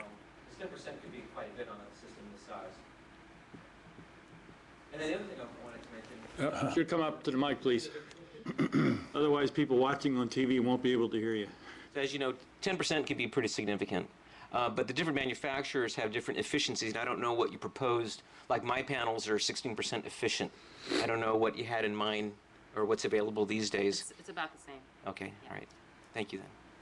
So I just said it's about the same. It was assumed it was about 16 to 18% efficient. There are some panels, if you do monocrystalline, it can be up to 20% efficient, but it just depends on what you buy. So the PV panels, their efficiencies, some have gone up, but it's still really in the upper teens, 15 to 20% range.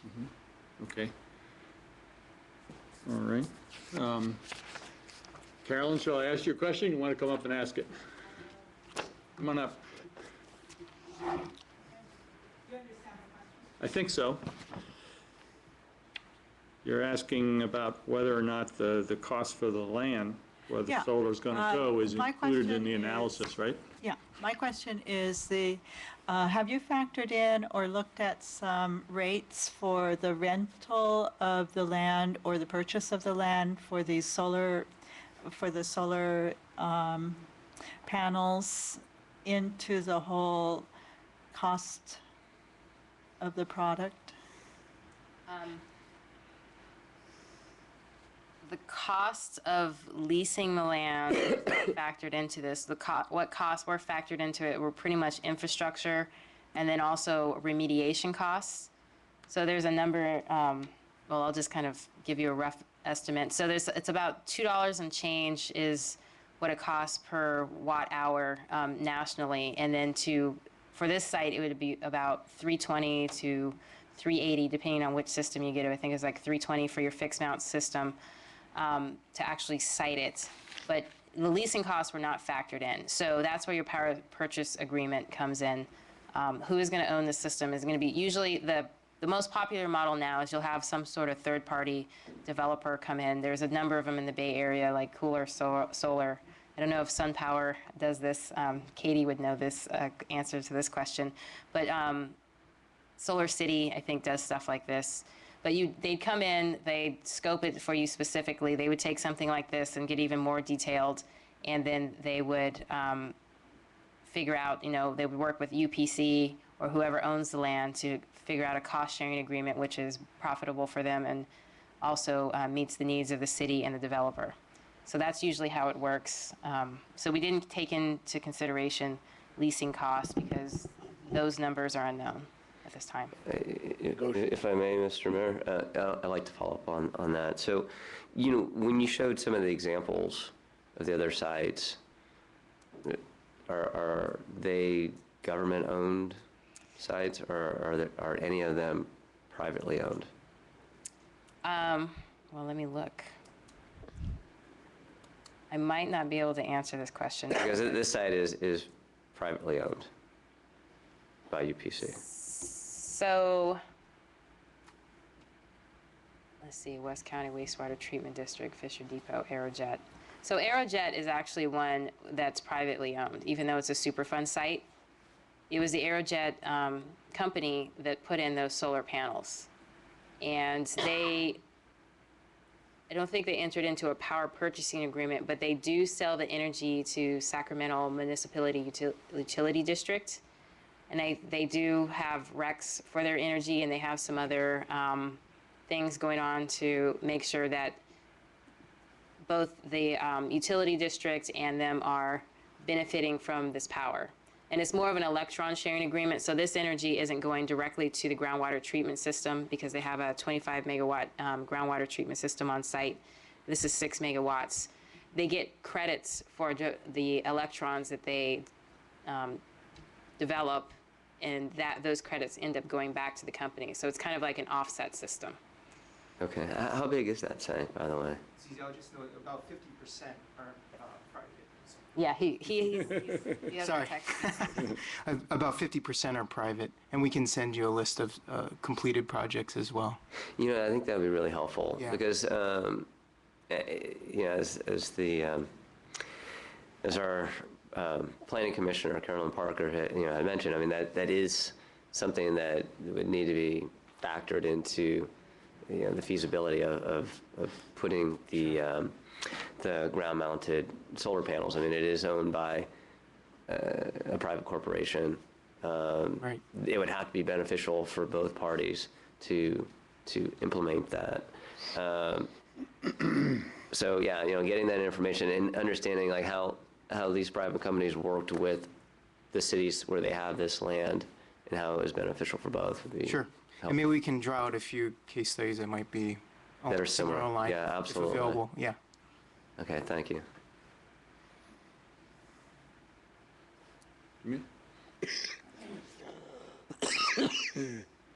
I'd like to make a couple of comments regarding the work that's going on at University of California, Davis. I'm following that up quite a few years now. And recently they built the whole new dormitories. I think there were about 2,000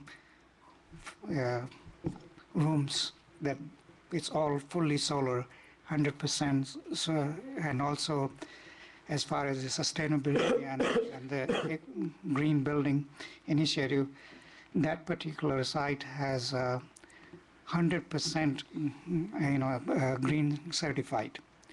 So what I'm trying to figure out is that in the EPA study, did they look into some of the research that's going on at the university level, where they are trying to find the systems that are much more efficient than what's available now, and can that be used here? Whatever they learn at the UC Davis studies, and I'm sure there are other universities that are doing a similar type of work.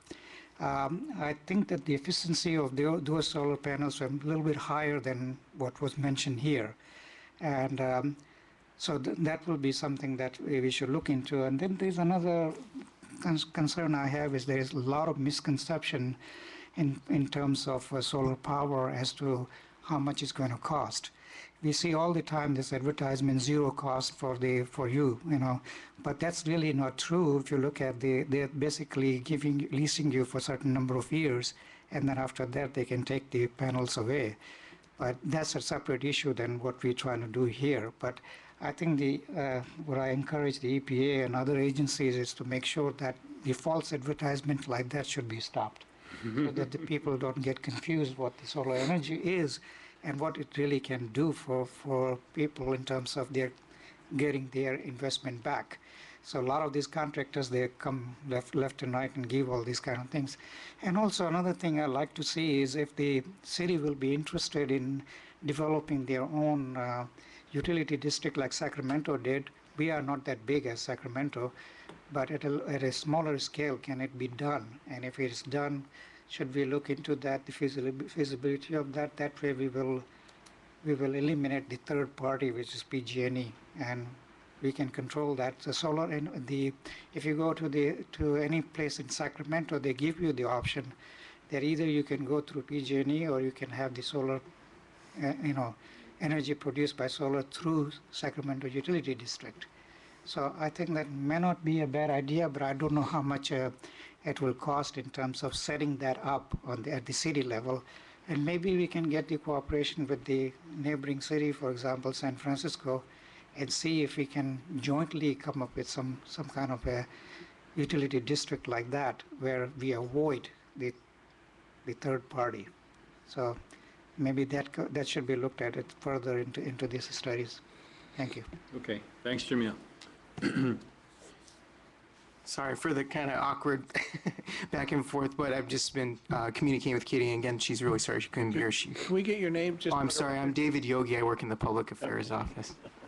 And we were just talking about different ownership models and how that would affect costs, and utility versus rental approach, I think, would dramatically change the cost. So that's another thing to consider. I think that was a good suggestion, but it's one thing that should be factored in.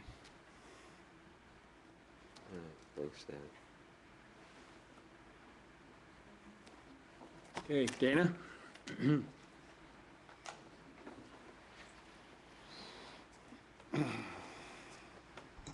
Thank you, Mr. Mayor and council members.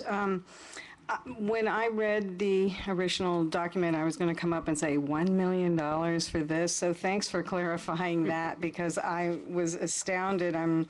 But nonetheless, When I was reading along the scenarios, they all say owner, developer owned, and I had the same question about a public utility or municipal utility district.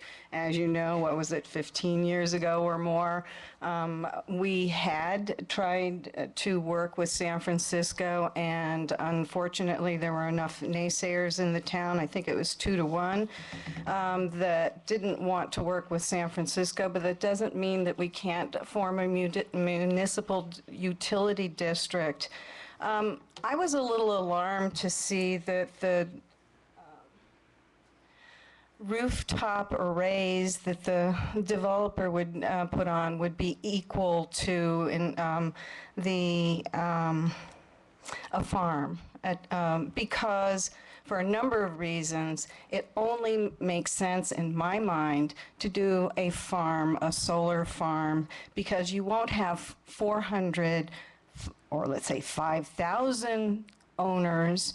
You will have one owner that then puts the energy into the grid. Yes, we could have our own grid,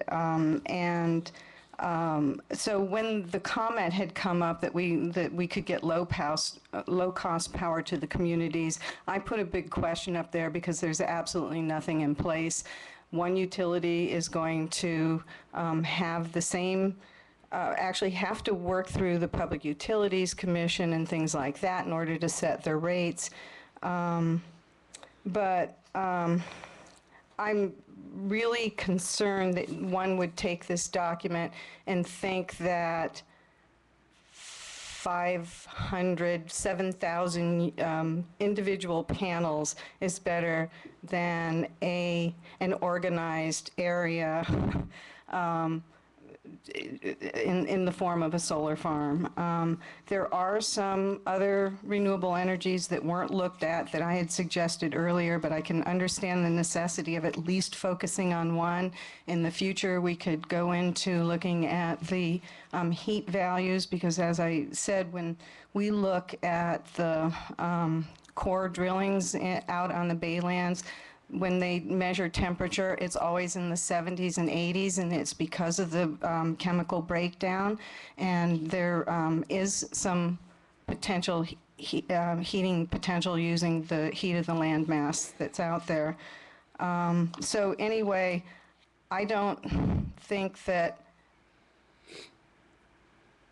thousands of solar panels put in over a 50-year period of time is in any way comparable to a solar farm that's built, constructed, and functional.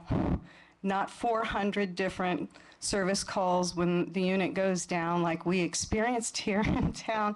I'll repeat about the AT&T issue is that all of a sudden we all find out that, hey, my carrier's elsewhere, my ability to resolve my utility issue was completely out of our hands. So it would be nice if, once again, you think of how we can have some control over this.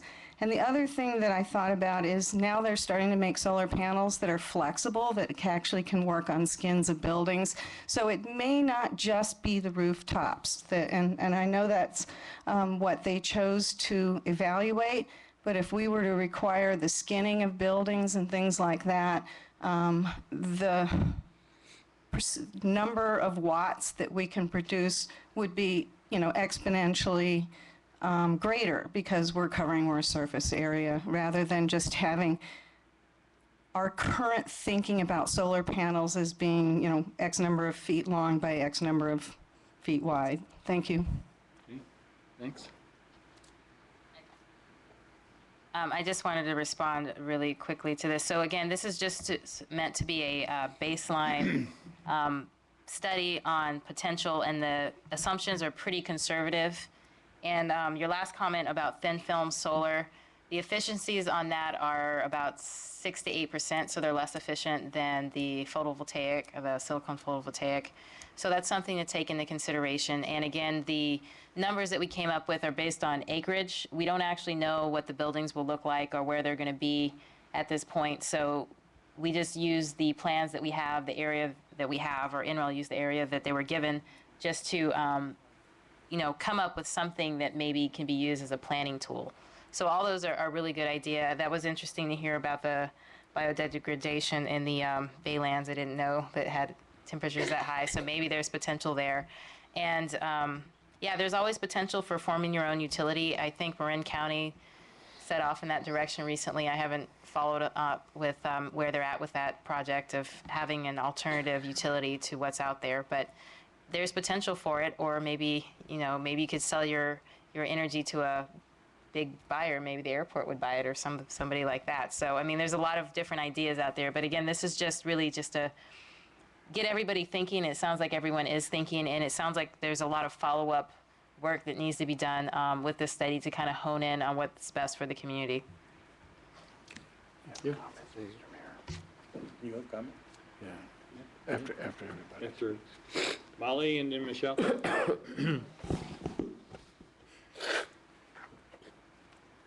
I guess I just want to be really, Michelle Salmon, Brisbane resident, be really clear that the numbers that were shown on that chart with the acreage of what would be covered on the buildings versus the solar farm does not take into account the energy that those buildings will consume. This is just what they would produce from the solar panels, but not what they would also be using. So it's not really a net positive situation, right? I just really want to be clear on that.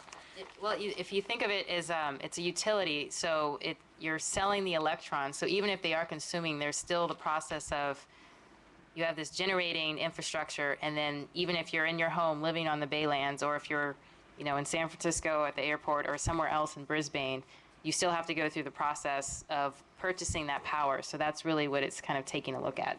So that wasn't factored into it. Okay. I just wanted to be clear that those buildings will consume a lot of energy as well. So it's not like equal. It's Well, we're hoping that they will be designed so they won't consume a lot of energy. Right, Cliff? Yeah, that's the idea anyway. Molly, and then the gentleman in front. Bear with me with my ignorance. Remediated site means that it's been environmentally cleaned up enough for us to do something with, right? Do I have that right? What do we okay. A member of my immediate family is Dr. Beverly Pagan, who is the environmental toxicologist that broke the Love Canal scandal back in New York. And when UPC was attempting to develop the Baylands, what was it, 15 years ago or so? They're still attempting. Yeah, 20, whenever it was. We submitted the executive summary of the environmental impact report then to my relative, Dr. Pagan, who told us that the numbers were interesting, but they meant nothing unless you knew what they were in comparison to Love Canal.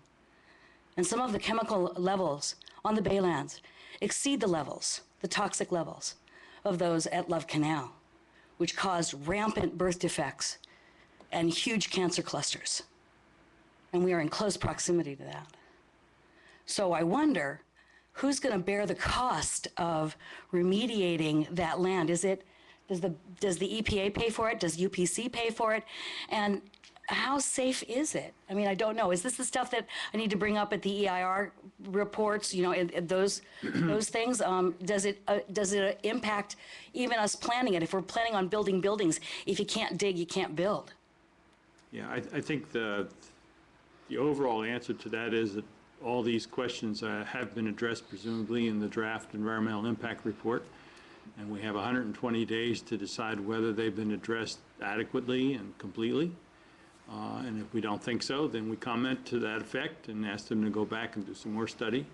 But certainly all of those kinds of issues are within the realm of the environmental impact, and nothing is going to go forward until we're satisfied that whatever is going to be done out there is safe for human beings. Otherwise, we won't do it. Excellent. One other thing to comment on that, Mr. Mayor, is UPC purchased that property in 1989 for $100 million, and they also purchased the liability unconditionally. So they're responsible It's for their it. dime. Got it. Thanks, that's what I wanted to know. Right. So, in lieu of the EIR report, it would be nice to see some type of zoning go into control, so the levels of the house roofs don't shade other ones. If we can control the development in a uniform way, that would be solar panel friendly, because you don't want buildings 3 stories and then 1 story, and then you're shading off that building. So something we may want to put into place as far as, you know, controlling the development so it's like solar friendly. That makes sense? Perfect sense. Okay.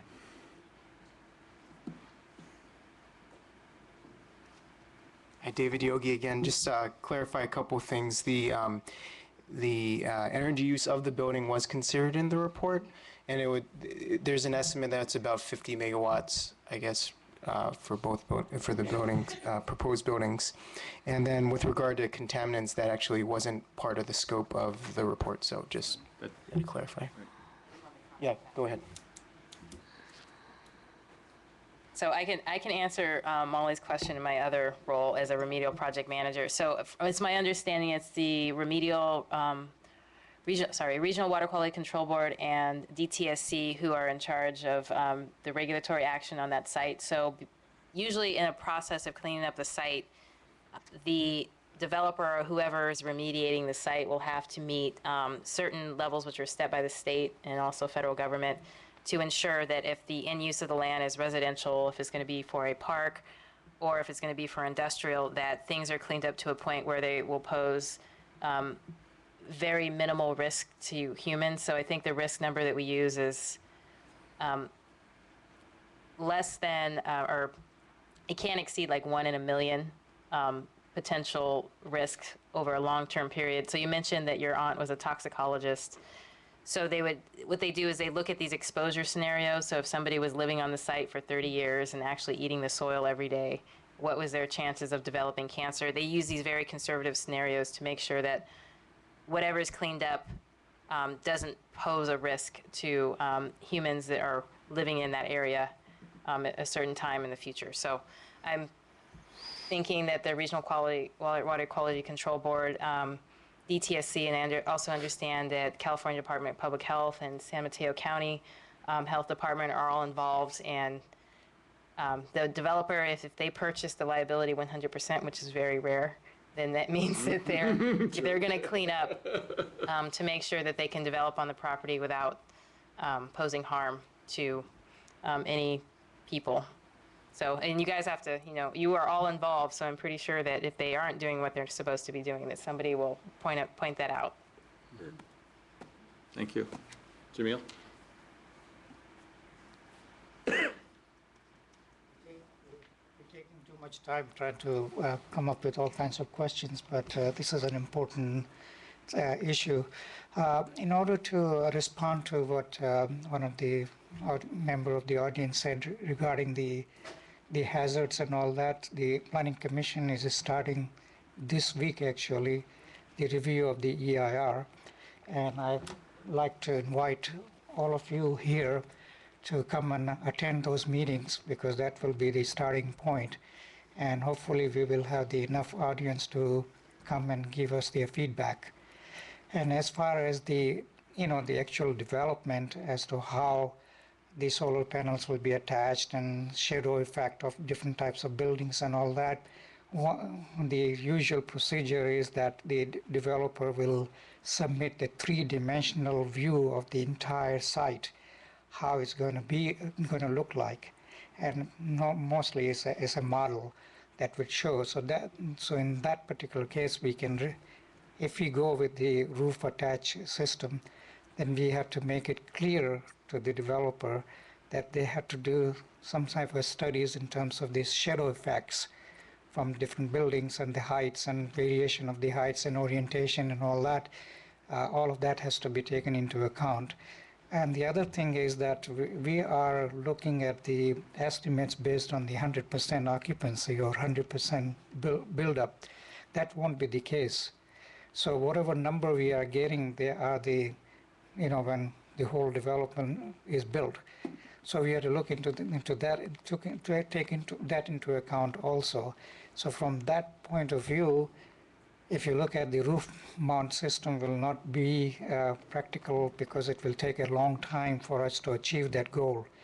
So if you really want some substantial generation of the energy there, then I think the farm type of approach will be a better way to go, because then we'll know that definitely we will have this much energy output. But if you depend on the buildings and rooftops, if we know the history with the Sierra Point, how long it took and how long it's taking, still two-thirds of the, probably that whole area is still empty.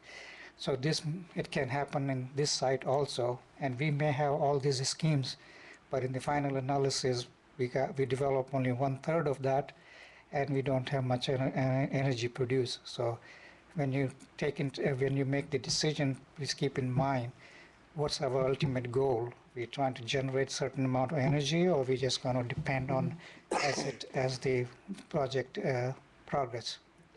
Thanks. Okay, thank you.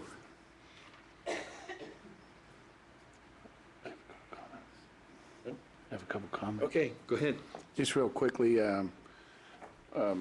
Anya, I wanted to comment on yours, on the wind energy study. Is you're right that study was done for traditional large windmills which wouldn't fit out there. And I think those ones you're referring to, the vertical axis type of windmills with what's the term? Magnetic levitation rotation axis would work, because I think the wind is a lot lower, requires a lot lower wind than 9 miles per hour. And Dana, your comment, there is embedded solar building materials. It's very expensive right now. It's still being developed and honed, and in regards to the thin film, that there's, from the building materials, it's in windows, it's in the actual structural building facade, but it's very expensive. Like I said, there's stuff there. And with Jamil's comments in regards to the utility district, we actually have been looking at our Guadalupe Valley Municipal Industrial District, the GVMID, and our new attorney will be talking with him on things that we can do with that. We've kind of batted this around, and there's a lot of details. It's not a very simple thing to just say, oh, let's have an electric company. But we already do have a municipal district. But if we're allowed to incorporate with those powers, that's still subject to whether we can or not, because we do have that industrial district already. So. Okay. And of course, this is a great presentation, and there's always a constant evolution by the time something really does get built out there. It's really going to change the technology. So, and I think as a country, we're kind of on that track. So anyway, those are my comments. I think the EPA study is one of the appendices for our draft environmental impact report, and therefore it'll be very much a part of our ongoing discussion. And we really appreciate your coming and giving this presentation. If you have sort of last concluding remarks, you're welcome. I just want to thank the City Council for their time, and also for even considering this idea and thinking of thinking of the idea of building sustainable communities and incorporating renewable energy into your future developments. I think that's really great, that you're forward-thinking and ahead of the curve on this, and I'm hoping that everything works out and that you're able to put this plan into action we chose, one of the reasons that we chose you, and one of our criteria is we're looking for communities that could have, be a model for others. And it looks like Brisbane is on the way, so I just want to say that good luck, and I'm looking forward to following this project and seeing how it develops. Okay. Thanks. Thank you so much.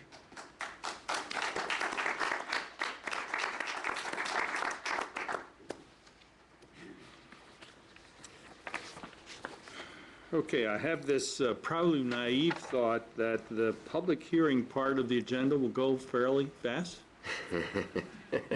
Should never say that, right? Yeah, right. You're optimistic, right? Because we have a couple of things we certainly want to get to, or have to get to. Now, Cliff? So, that hopefully being the case, I'd like to move on to the public hearing part. And the first has to do with the whole weed abatement. And who's going to take, you're going to take the lead on that? Okay. Chief Johnson. Appreciate that very much.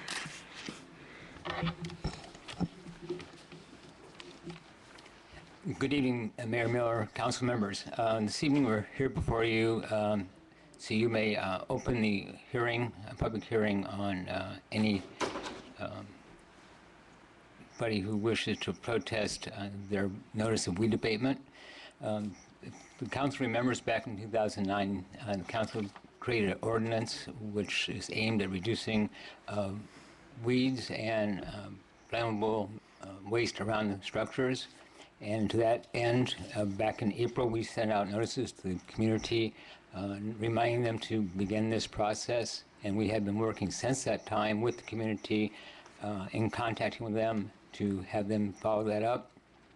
End of last month, we surveyed the community again, and those occupancies that were still in violation, still had problems, were sent notices, certified notices that they needed to comply. We have been working with those people since that time to remediate those problems, and we have most of them cleaned up. We did send up about 50, but historically we end up with maybe 5 or so that actually need to have something done for them. So if we could this evening, we would request the council open the hearing, receive comments, rule on those comments, either sustain or overturn them, and then proceed and give the enforcing authority the direction to proceed with the enforcement. Okay, thank you. So, open the public hearing on this issue, and would anyone like to speak? Jamil?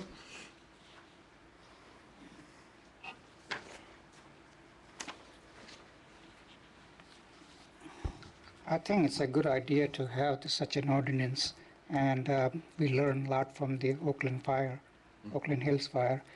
The concern I have here is the procedure that's been followed to enforce that. What happened is that all of a sudden we get this notice saying that you're in violation, but there is no photos, nothing attached to it, doesn't say anything other than this standard paragraph from the ordinance that you are not in compliance. There are a lot of people in the town don't know exactly what that means, okay?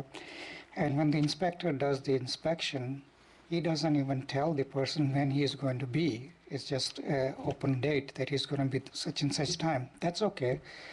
But after he finished the inspection, I think as a courtesy, he should send the pictures of the violation that he saw. Don't give the picture to the contractor when the landowner hasn't seen it. In the date here, it says the second and the second inspection of violation photos and information for contractors, but no information is given to the property owner as to where he is in non-compliance. So when they do the first inspection, they should first, as a courtesy, let them know that I'll be there Monday during this time. If you're really interested, you can see me, and we can set up a time when I can be around. This town is not really that huge town that we cannot accommodate that. Secondly, we have to make it clear as to what we're looking for. Last year, when they did the survey at my property, what happened was there was a little strip of 2 feet by 2 feet. And the inspector comes and says you are non-violent. It's not, you are in non-violence, arid violence, because the thing is you still have 2 feet by 2 feet of space left. To me, that type of survey or inspection doesn't mean anything. How that what it does is it irritates people. That how can you? It's like when I used to work for the railroad. there's a space like you need to have a 12-inch gap between the tracks and the right of way. And the inspector will go and inspect 11.5 inch and he'll issue the notice. Those type of things should be avoided. It should be the land owner should be given an opportunity to comment on that, and then he can go ahead and clear that. What happens is when the person gets a notice with a tax bill and all that, gee, we're going to charge you $300, all of a sudden everybody jumps. That's not the way it should be done. It should be done that he does the inspection. Then after the second inspection, if the person has completed that, and also the follow-up is very important. And I think I mentioned that many, many times with the city, there is no follow-up. And I think you know what I'm talking about. In this particular case also, when I got the notice, I called the office there, left him 3 messages for the inspector that I have done that. Please let me know if it's okay or not. I never heard anything. Okay, not a single acknowledgement that yes, we got your call. You are in compliance or you are not in compliance. Please fix this. So now I don't even know whether those 5 properties that they are not compliance, if one of them is mine or not. It's mystery. I don't know what those 5 properties are.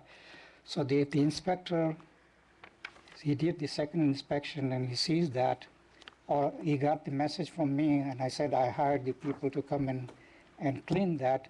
He should acknowledge and say, yes, we got this message and we'll look at such and such and you are in compliance.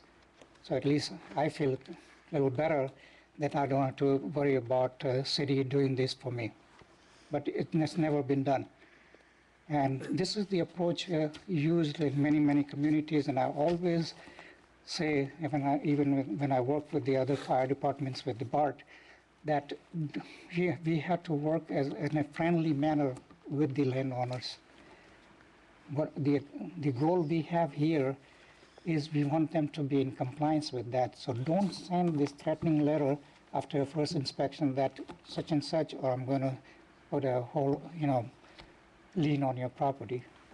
Because what ultimate goal is we're trying to reduce the fire hazard. And in order to do that, we have to work together, and the fire department have to work with the citizens also. And please follow up with the response. If somebody has complained or somebody has any concerns or this inspection here, please follow up, say we received your phone call, we reviewed it, everything seems to be in compliance. Without that, I don't know. To this date, I have not received the phone call back. So and as far as this requirement, I think is excellent. I think all the cities should have that, along with the separations like the fire sprinklers and other stuff that the city is doing, and I'm very much in favor of that. Other than the fact that the fire sprinklers may not be the best choice for everything all the time, because what happens is we impose the fire sprinklers, but we didn't do anything else in regard to what can trigger that. So I'll give you the example of my case where just a little candle triggered the fire sprinklers and the whole house was flooded. Just with the one candle, and the reason it did that is because the California doesn't have the requirement that the container has to be made of glass.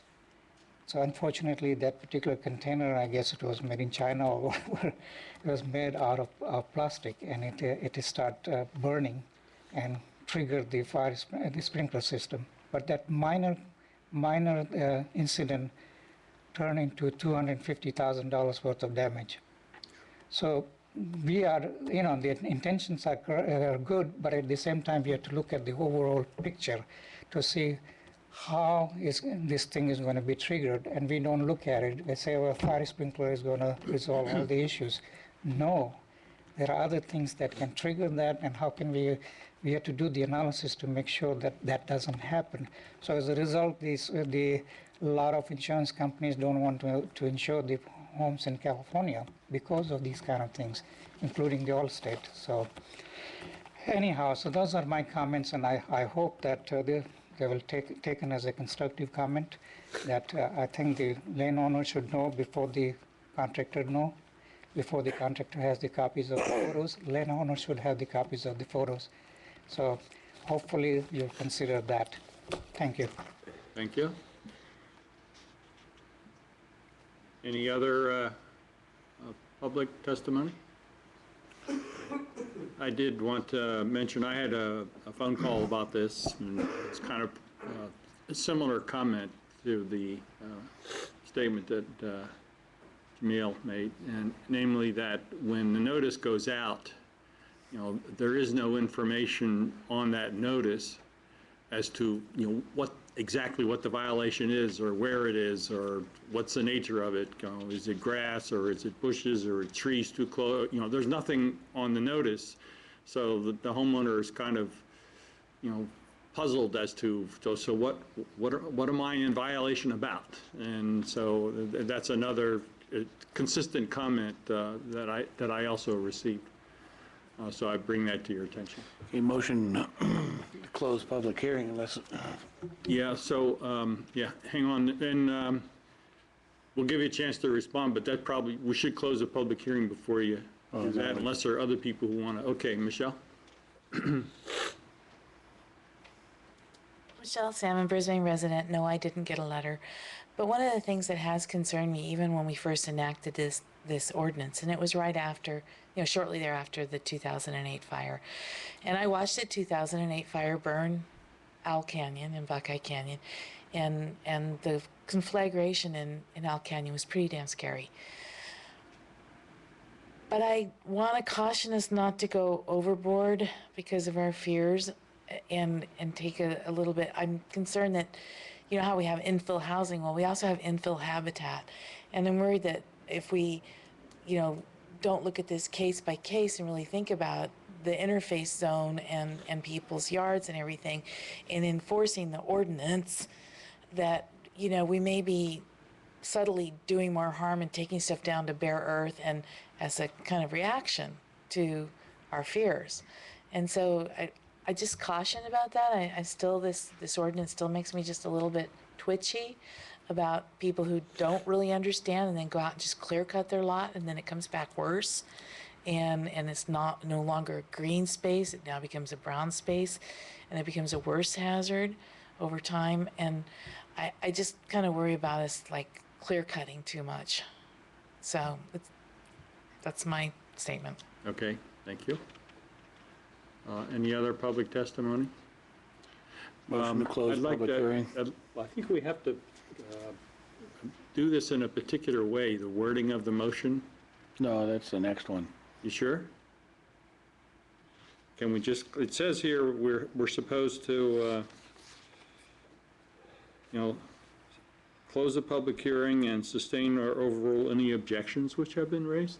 So I guess my question is, what is the nature of the motion that the Councilmember Conway needs to make in order to meet that requirement? So, no, can you talk about? Yeah, but it's motion just to close the public hearing. Yeah, but I think you have to also say something else. No, that's in the next one. Yep. No? It's right here. That's in Sierra Point Landscape and Lighting District. No? Right, Right here too. Mayor, for the lighting district, there's a real procedure and special wording you have to go through. Yeah, I know about the lighting district. I'm familiar with that. What I'm reading here is the recommendation. I'm looking at the waste abatement staff report from Fire Chief here, Deputy Fire Chief, and it says, close the public hearing and sustain or overrule any objections which have been raised. I'm reading right from the staff report. So I'm just asking the question, what is the appropriate motion that one of our members needs to make? The public hearing would be closed, and then the motion would be, since there have been no objections by anybody who's received a notice, it would be a motion to provide direction to the enforcement officer to clear properties that have not complied with the notice as given. Okay. So that would be the appropriate motion. Okay. My words exactly. Yeah. Okay. All right, is there a second? Yeah, I'll second. Okay. I'm seeing the discussion. We still can talk to staff and ask questions, so. Oh, sure. Yeah, Sure, just sure. sort of. We're just closing a public hearing. So my question is, before we close the public hearing, we should ascertain more formally that there have been no objections. Mr. Mayor, if I can comment, Fire Chief? Okay. What we're just trying to do this evening is if you received a notice, this will be your opportunity to come in and say, I shouldn't have received a notice. It's not whether or not we're going to go and clean somebody's property or lien it or anything along those lines. This is simply the opportunity that you receive a notice, and if you want to come in and say, hey, you sent me one, I don't think I'm part of this program, that's what this piece is. We'll come back to you at a later date. Anyone who has not complied completely, it'll come back before the council again to make a determination whether or not we actually will clean and lien the property. Give some perspective here. We send over 2,000 notices out.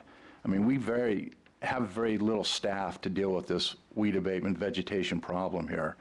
So some of the comments about how we interact, we spend a lot of time talking. We may not touch everybody exactly the same, but we're doing it for zero cost to make this happen.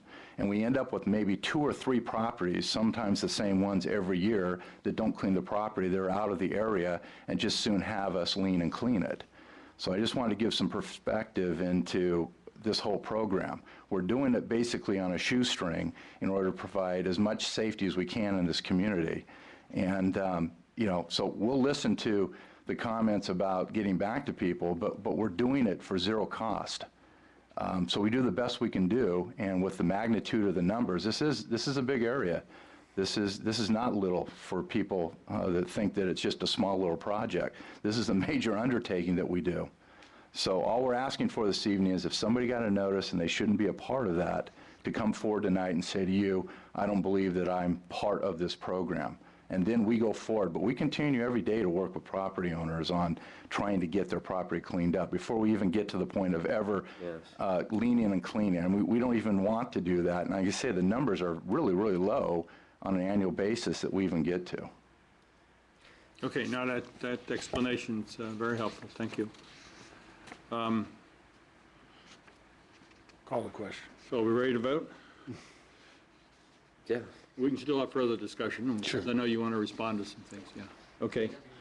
All right. So we're closing the public hearing. All right. Yes, that's all. Yes, and I second. All ready? Okay. All in favor, please say aye. Aye. Aye. But we haven't gone on to the next issue. So you'd like to respond to some of the things that were said? In addition to what? Just to reiterate what the chief has said, we make every attempt to contact people before we contact any vendor to come in and do any clearing. If this gentleman would like to give me his contact information, we'll make sure we touch bases with him. But normally, you won't hear back from us unless you're a problem. So if we sent you a notice, the certified notice, not the original notice is very clear as what we expected to be done in the matter of how much was to be cleared and how far from buildings, things like that. The second notice is just that you're in violation. You haven't done that yet. Anytime you call us and ask for assistance, and I am very upset that this did happen, that we didn't get back to this gentleman, we try to work with you and point out what we think is wrong or where we like something different, and we will continue to do that. And as a tradition, we do that right up to the very end. And fortunately, unfortunately, we have a time period. And people like to wait till the very end, so they only have to do it once. Because like this year, we had a sprinkle of rain in between when we started the program and when the program's going to end. So if you did it really early, you might have a situation where you're starting to get some growth back. A lot of people wait until the very end. And I bet this weekend we'll see a lot of people out there doing it. I bet last weekend a lot of people were out there doing it. And we find that is the case, that at the end, a lot of people show up and do all this work to do it once and do it the final way. We do not encourage clear cutting down to the ground. We do not want brown earth. We want the stubble left. So it's basically mow it short, real short. We won't want the tall grasses up there. Even when we do the project on the hill, we don't go down to bare earth. We go down, just cut it short, cut it down. So it doesn't stop the fire. It slows it down to a very, very manageable level where it's not burning very hot. Removes fuel load. Yeah, right. So it is a big project. There are a lot of properties. We have general great conformance and assistance in this community and support for it, and we do appreciate that. And we work harder to make sure that with the resources we have, we can address some of these issues that may have come up. Okay, thank you. No, I thought, if I could. Sure. Exactly. The initial notice, Chief Myers, if I could, it seems like the initial notices that go out are generally very widespread and just a general overall communicate to say, hey, take a look at your property, and then the certified ones are ones where the fire inspector team has actually gone out and physically looked and said, hey, you really need to do something. Is that correct? That's absolutely right. That's how it's done. And so once you get that certified notice, then that just kind of puts them on, hey, you need to do something here, and then it goes through that whole process and eventually ends up. So we're not at that stage of being overly enforceful on this. It's just, sure, it's a pain to some people, I'm sure, but, overall, given the wildland attributes of Brisbane and the hills, and, Michelle, you said it yourself with Allen Buckeye Canyon, we have CAL FIRE come in every year now and cut that buffer zone, and it was because of that fire. And that seems to, at least have a good effect of removing that fuel load, especially under trees and that overbrush. Well, I mean, one of the problems with the fire, in 2008 is they hadn't had a fire there since 1967. And all that underbrush and everything grew real heavy, and when the fire did start, I mean, you used to have fires all the time when we allowed fireworks in Brisbane, and it kind of really kept it down. It really did. Every year in the wildlands, I mean, that used to be something that the Native Americans would do, is start fires, to create new growth, but we don't have that anymore, so, we get these hot burning fires, so I think the management of it is real key, so. Just to clarify one thing on the ordinance, we've been doing, the city of Brisbane, prior to North County Fire, has been doing weed abatement, clearing, and enforcement for many, many years. Mm-hmm. The ordinance simply created a better program whereby people could come in this evening and say, I shouldn't be a part of this notice. And then, as we went forward, the ability for the city to recoup costs because people that would not comply were then subject to having it cleaned, but then the burden of the cost was put on the city to do that. So this ordinance that came out just more or less kind of brought it together and gave a little more due process than there was prior to 2009.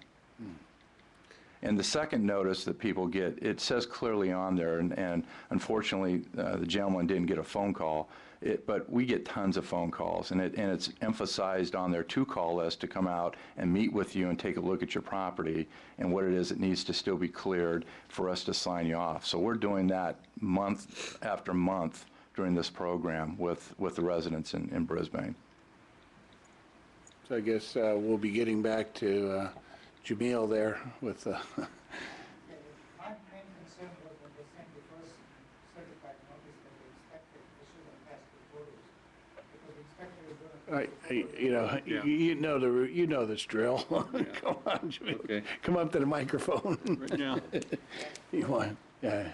What I was concerned about is that when they sent the certified notice at that time, they done the inspection already, and the inspector already has the photos, so why can't he just attach the photos and with the certified notice that this is where you are not in compliance with, rather than the same standard letter,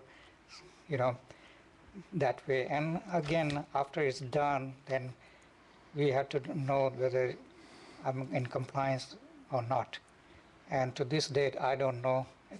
And if they don't have to call me, they can at least send a follow-up letter or something that, gee, you did everything we wanted you to. But now this mystery is who those 5 people are. And am I one of those or not? So, Probably not. Yeah. I should have been notified. another thing is that the schedule already says here that June 15th, the contractor to cut June 21st to July 2nd. You know, that's already the fact that June 21st is next week. And we don't know whether they're going to cut the rest of this stuff from my property or not. So this schedule is the one that triggered my response, because what I hear from the chief is not the same thing what this schedule says. The schedule says that they're ready to go ahead and do this. So that was my concern. Try to put some teeth in it to it, Jamil, so people do it. No, I mean, there's nothing wrong with they putting teeth in it, but at the same time, I think it's very important that people should know what they are in non-compliance with. And if the inspector has taken the photos, why can't he send this with the certified copy of the inspection? Yeah. He said, this is the photos we took. And he doesn't even have to talk to Thanks. He heard you. Thank you. Appreciate your feedback. You want to respond? Yeah, okay. When those certified letters go out, we haven't done any photography yet. We only photograph those properties that are headed for abatement in some way, shape, or form. Like I said, we had over 50 of these sent out and photographs for 50 people. We just didn't photograph every property. We only photograph at the very end those very few that may need it, so that the contractor knows what he has to do. And I will get his number and contact and get back with the gentleman. Okay. Okay. Thank you. Yeah, thanks. All right, so we've done our due duty on that one. Then we have the Sierra Point Do I have to go Landscaping motion? Lighting District. Can I make a comment on this? Oh, sure. Sorry. Of course. I agree with, I got a letter last year. And as far as I know, I didn't get one this year, so that's good. But I do have a concern about the public hearing being on June 17th, and they're sending it to the contractor between the 15th and the 18th. So that might have already happened for some of these people. And I think that a couple days should be allowed, and this is putting the public hearing in the middle of the date. I mean, we're squishing up this time frame very close for someone who might be traveling or out of town and not know. So, if we can in the future, I'd like to see if we can spread those dates out a little bit more so that there is a little bit more time for a homeowner to respond. And yes, we all procrastinate, and we all know how that can be. So I would like to see that in the future. Well, what would you recommend on the schedule here, Tara? Well, I was always under the impression that the first letter that went out, when I've gotten them, is a general notice to everybody, all the residents, that this is coming up. And so, because it was a sort of a flyer kind of paperwork. And being through it last year, where they called on property that was out at the Sierra Point, that they thought that the yacht club had all of the property out there and were supposed to be mowing, and it's like, oh, no, that's not us. And we had good contact with the fire department, but it was, somewhat embarrassing to see my name on the notice. Even if it wasn't for me. But anyway, so I'm not quite sure how we can work that out. It just seems when you have a timeline to have a date above another date that is not coalesced, that it looks confusing to me. So I think that, if you had a lag time of at least that the public hearing happened before the contractor was notified, I think that would be a good thing. Maybe have the chief address that, Chief Johnson. Actually, the contractor is not contacted until after this hearing. We begin taking the photographs before that and gathering the information, because you're correct, we do have a very short timeline. Our problem is that we can't push it earlier in the year, too much earlier in the year, because then we get regrowth, which is more of a problem. We try to get this done by the 4th of July, has been mentioned. 4th of July has its inherent problems. So we do agree, it is a time crunch, and we try to, as much as possible, stretch as far back as possible for the residents to comply.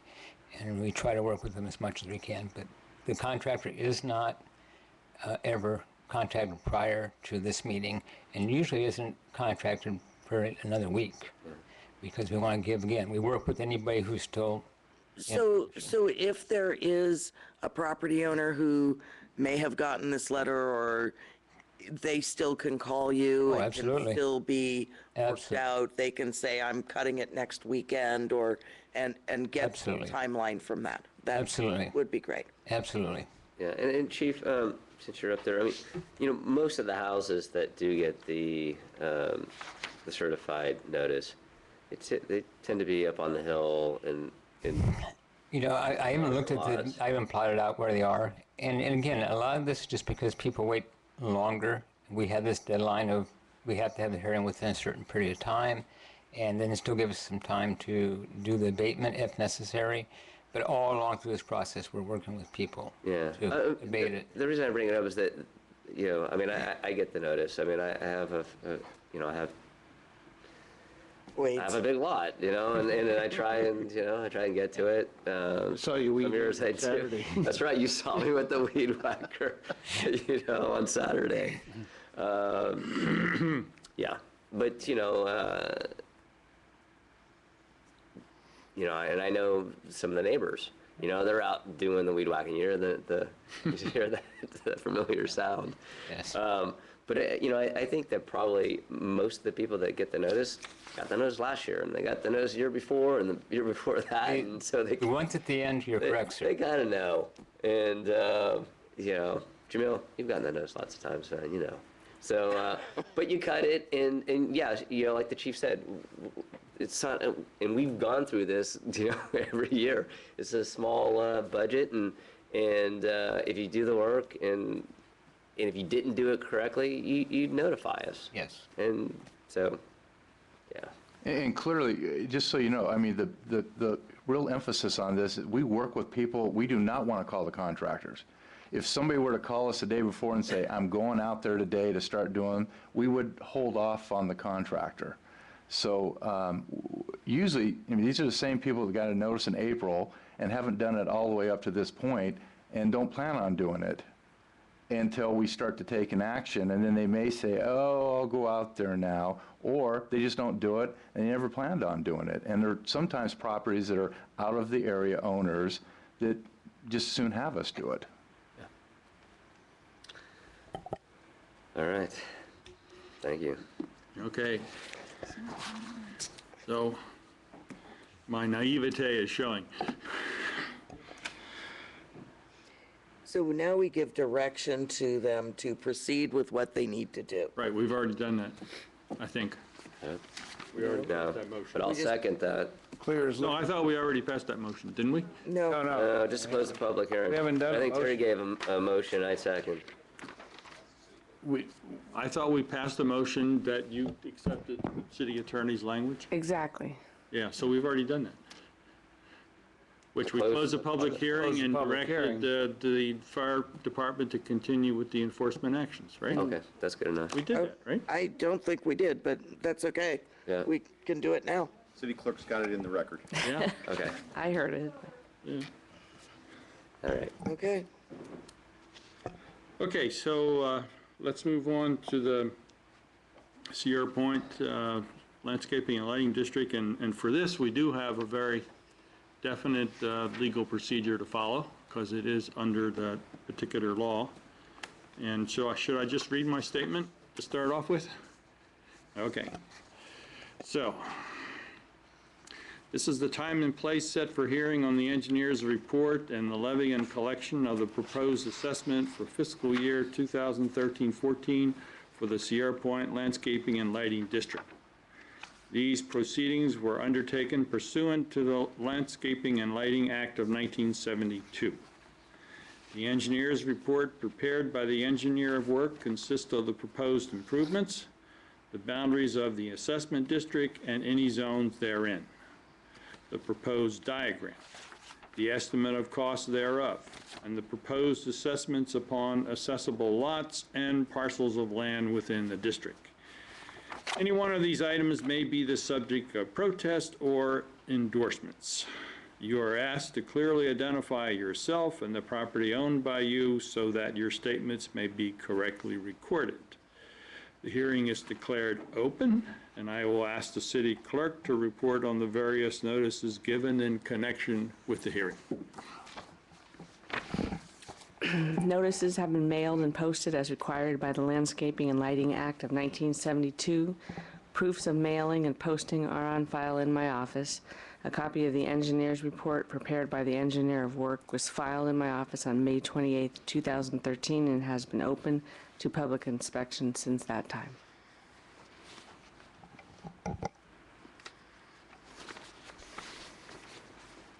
Dana.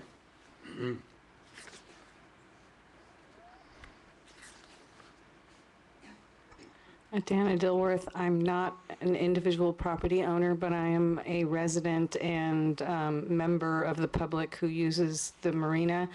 A few years ago, there was a water fountain on the north side that became disabled, and actually I did not read what the improvements were that were proposed, but a lack of water and can be an issue in that area, and would like to know if that's in the list of things to be repaired, because it's just many of us take our dogs out there and there's no water out there anymore, and that just seems like a public service. Thank you. Okay, thank you. We will definitely. Can you answer that? We will definitely look into that, sir. Okay. Motion to close public hearing. Second. All in favor, please say aye. Aye. Motion to approve resolution number 2013-18, a resolution overruling protest and ordering the improvements and confirming the diagram and assessments. Second. All in favor, please say aye. Aye. That was easy. Now we're on a roll. That one was quick. Yeah, okay. Now we have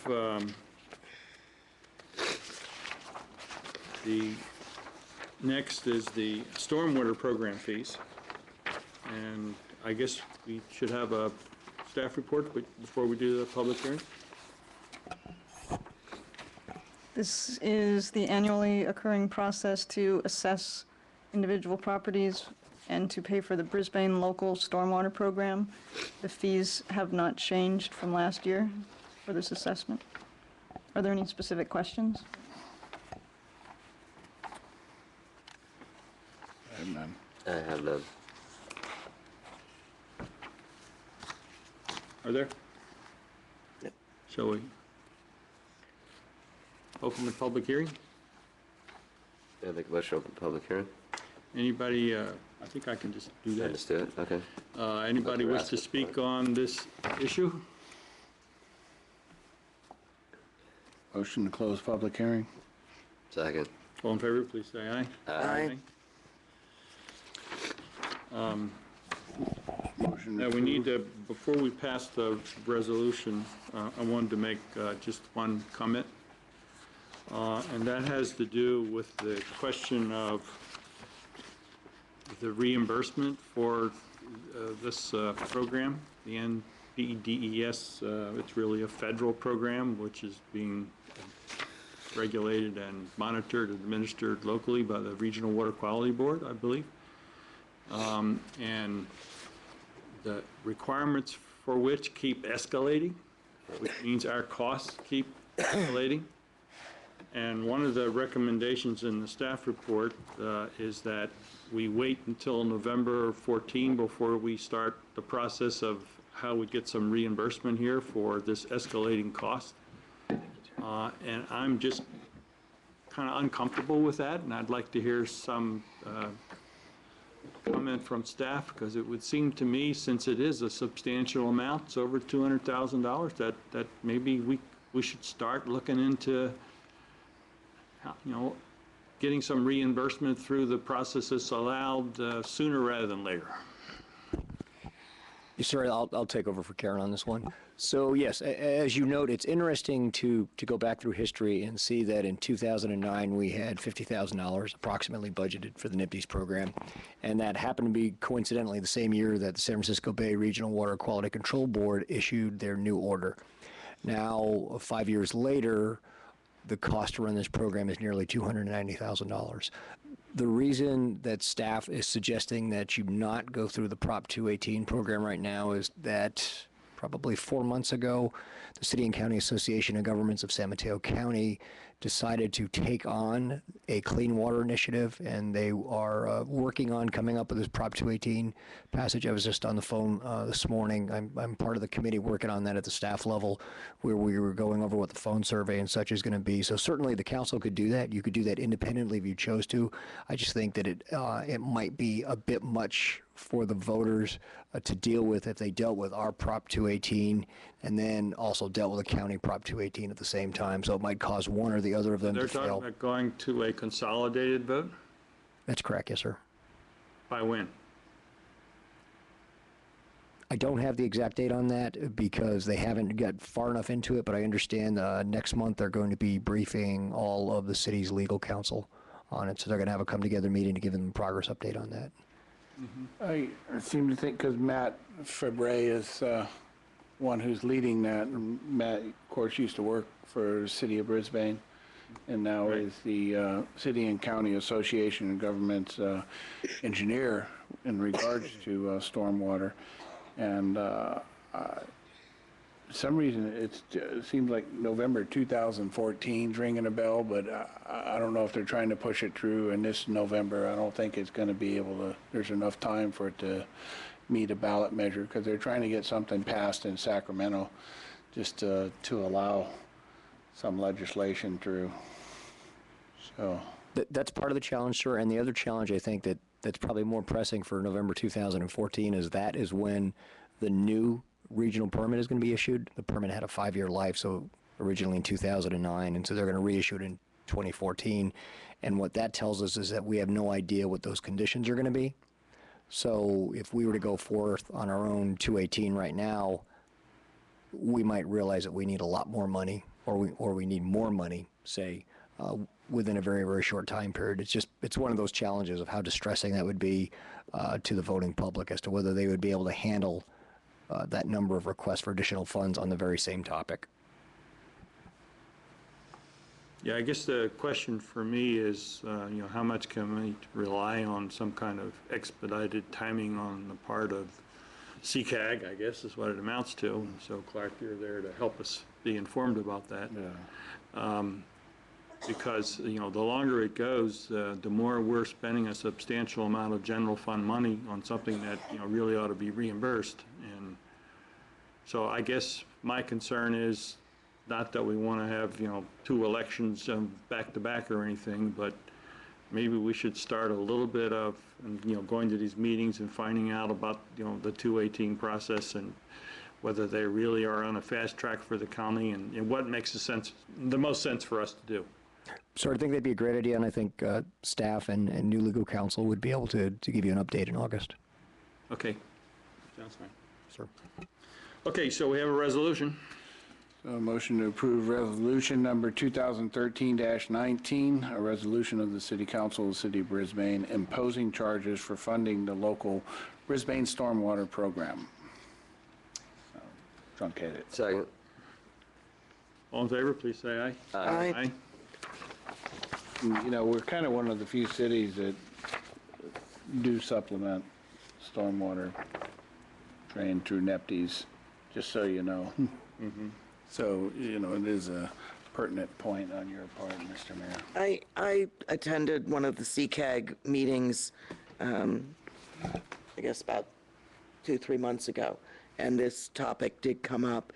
It sounds that the group is very driven and want to see how they can implement the change and get the cities reimbursed. But they want to make sure that if it's put to the voters, that it has a good success rate. And so I think that they were talking about waiting so that they could do it right. But I do think it's high on their list of issues that they really want help from the individual cities to come back to try, instead of being a county-wide initiative, to make it feel that it is really based in the cities and the drive is coming from the city, so that it is more able to get the necessary votes. Mm-hmm. It was a very interesting discussion.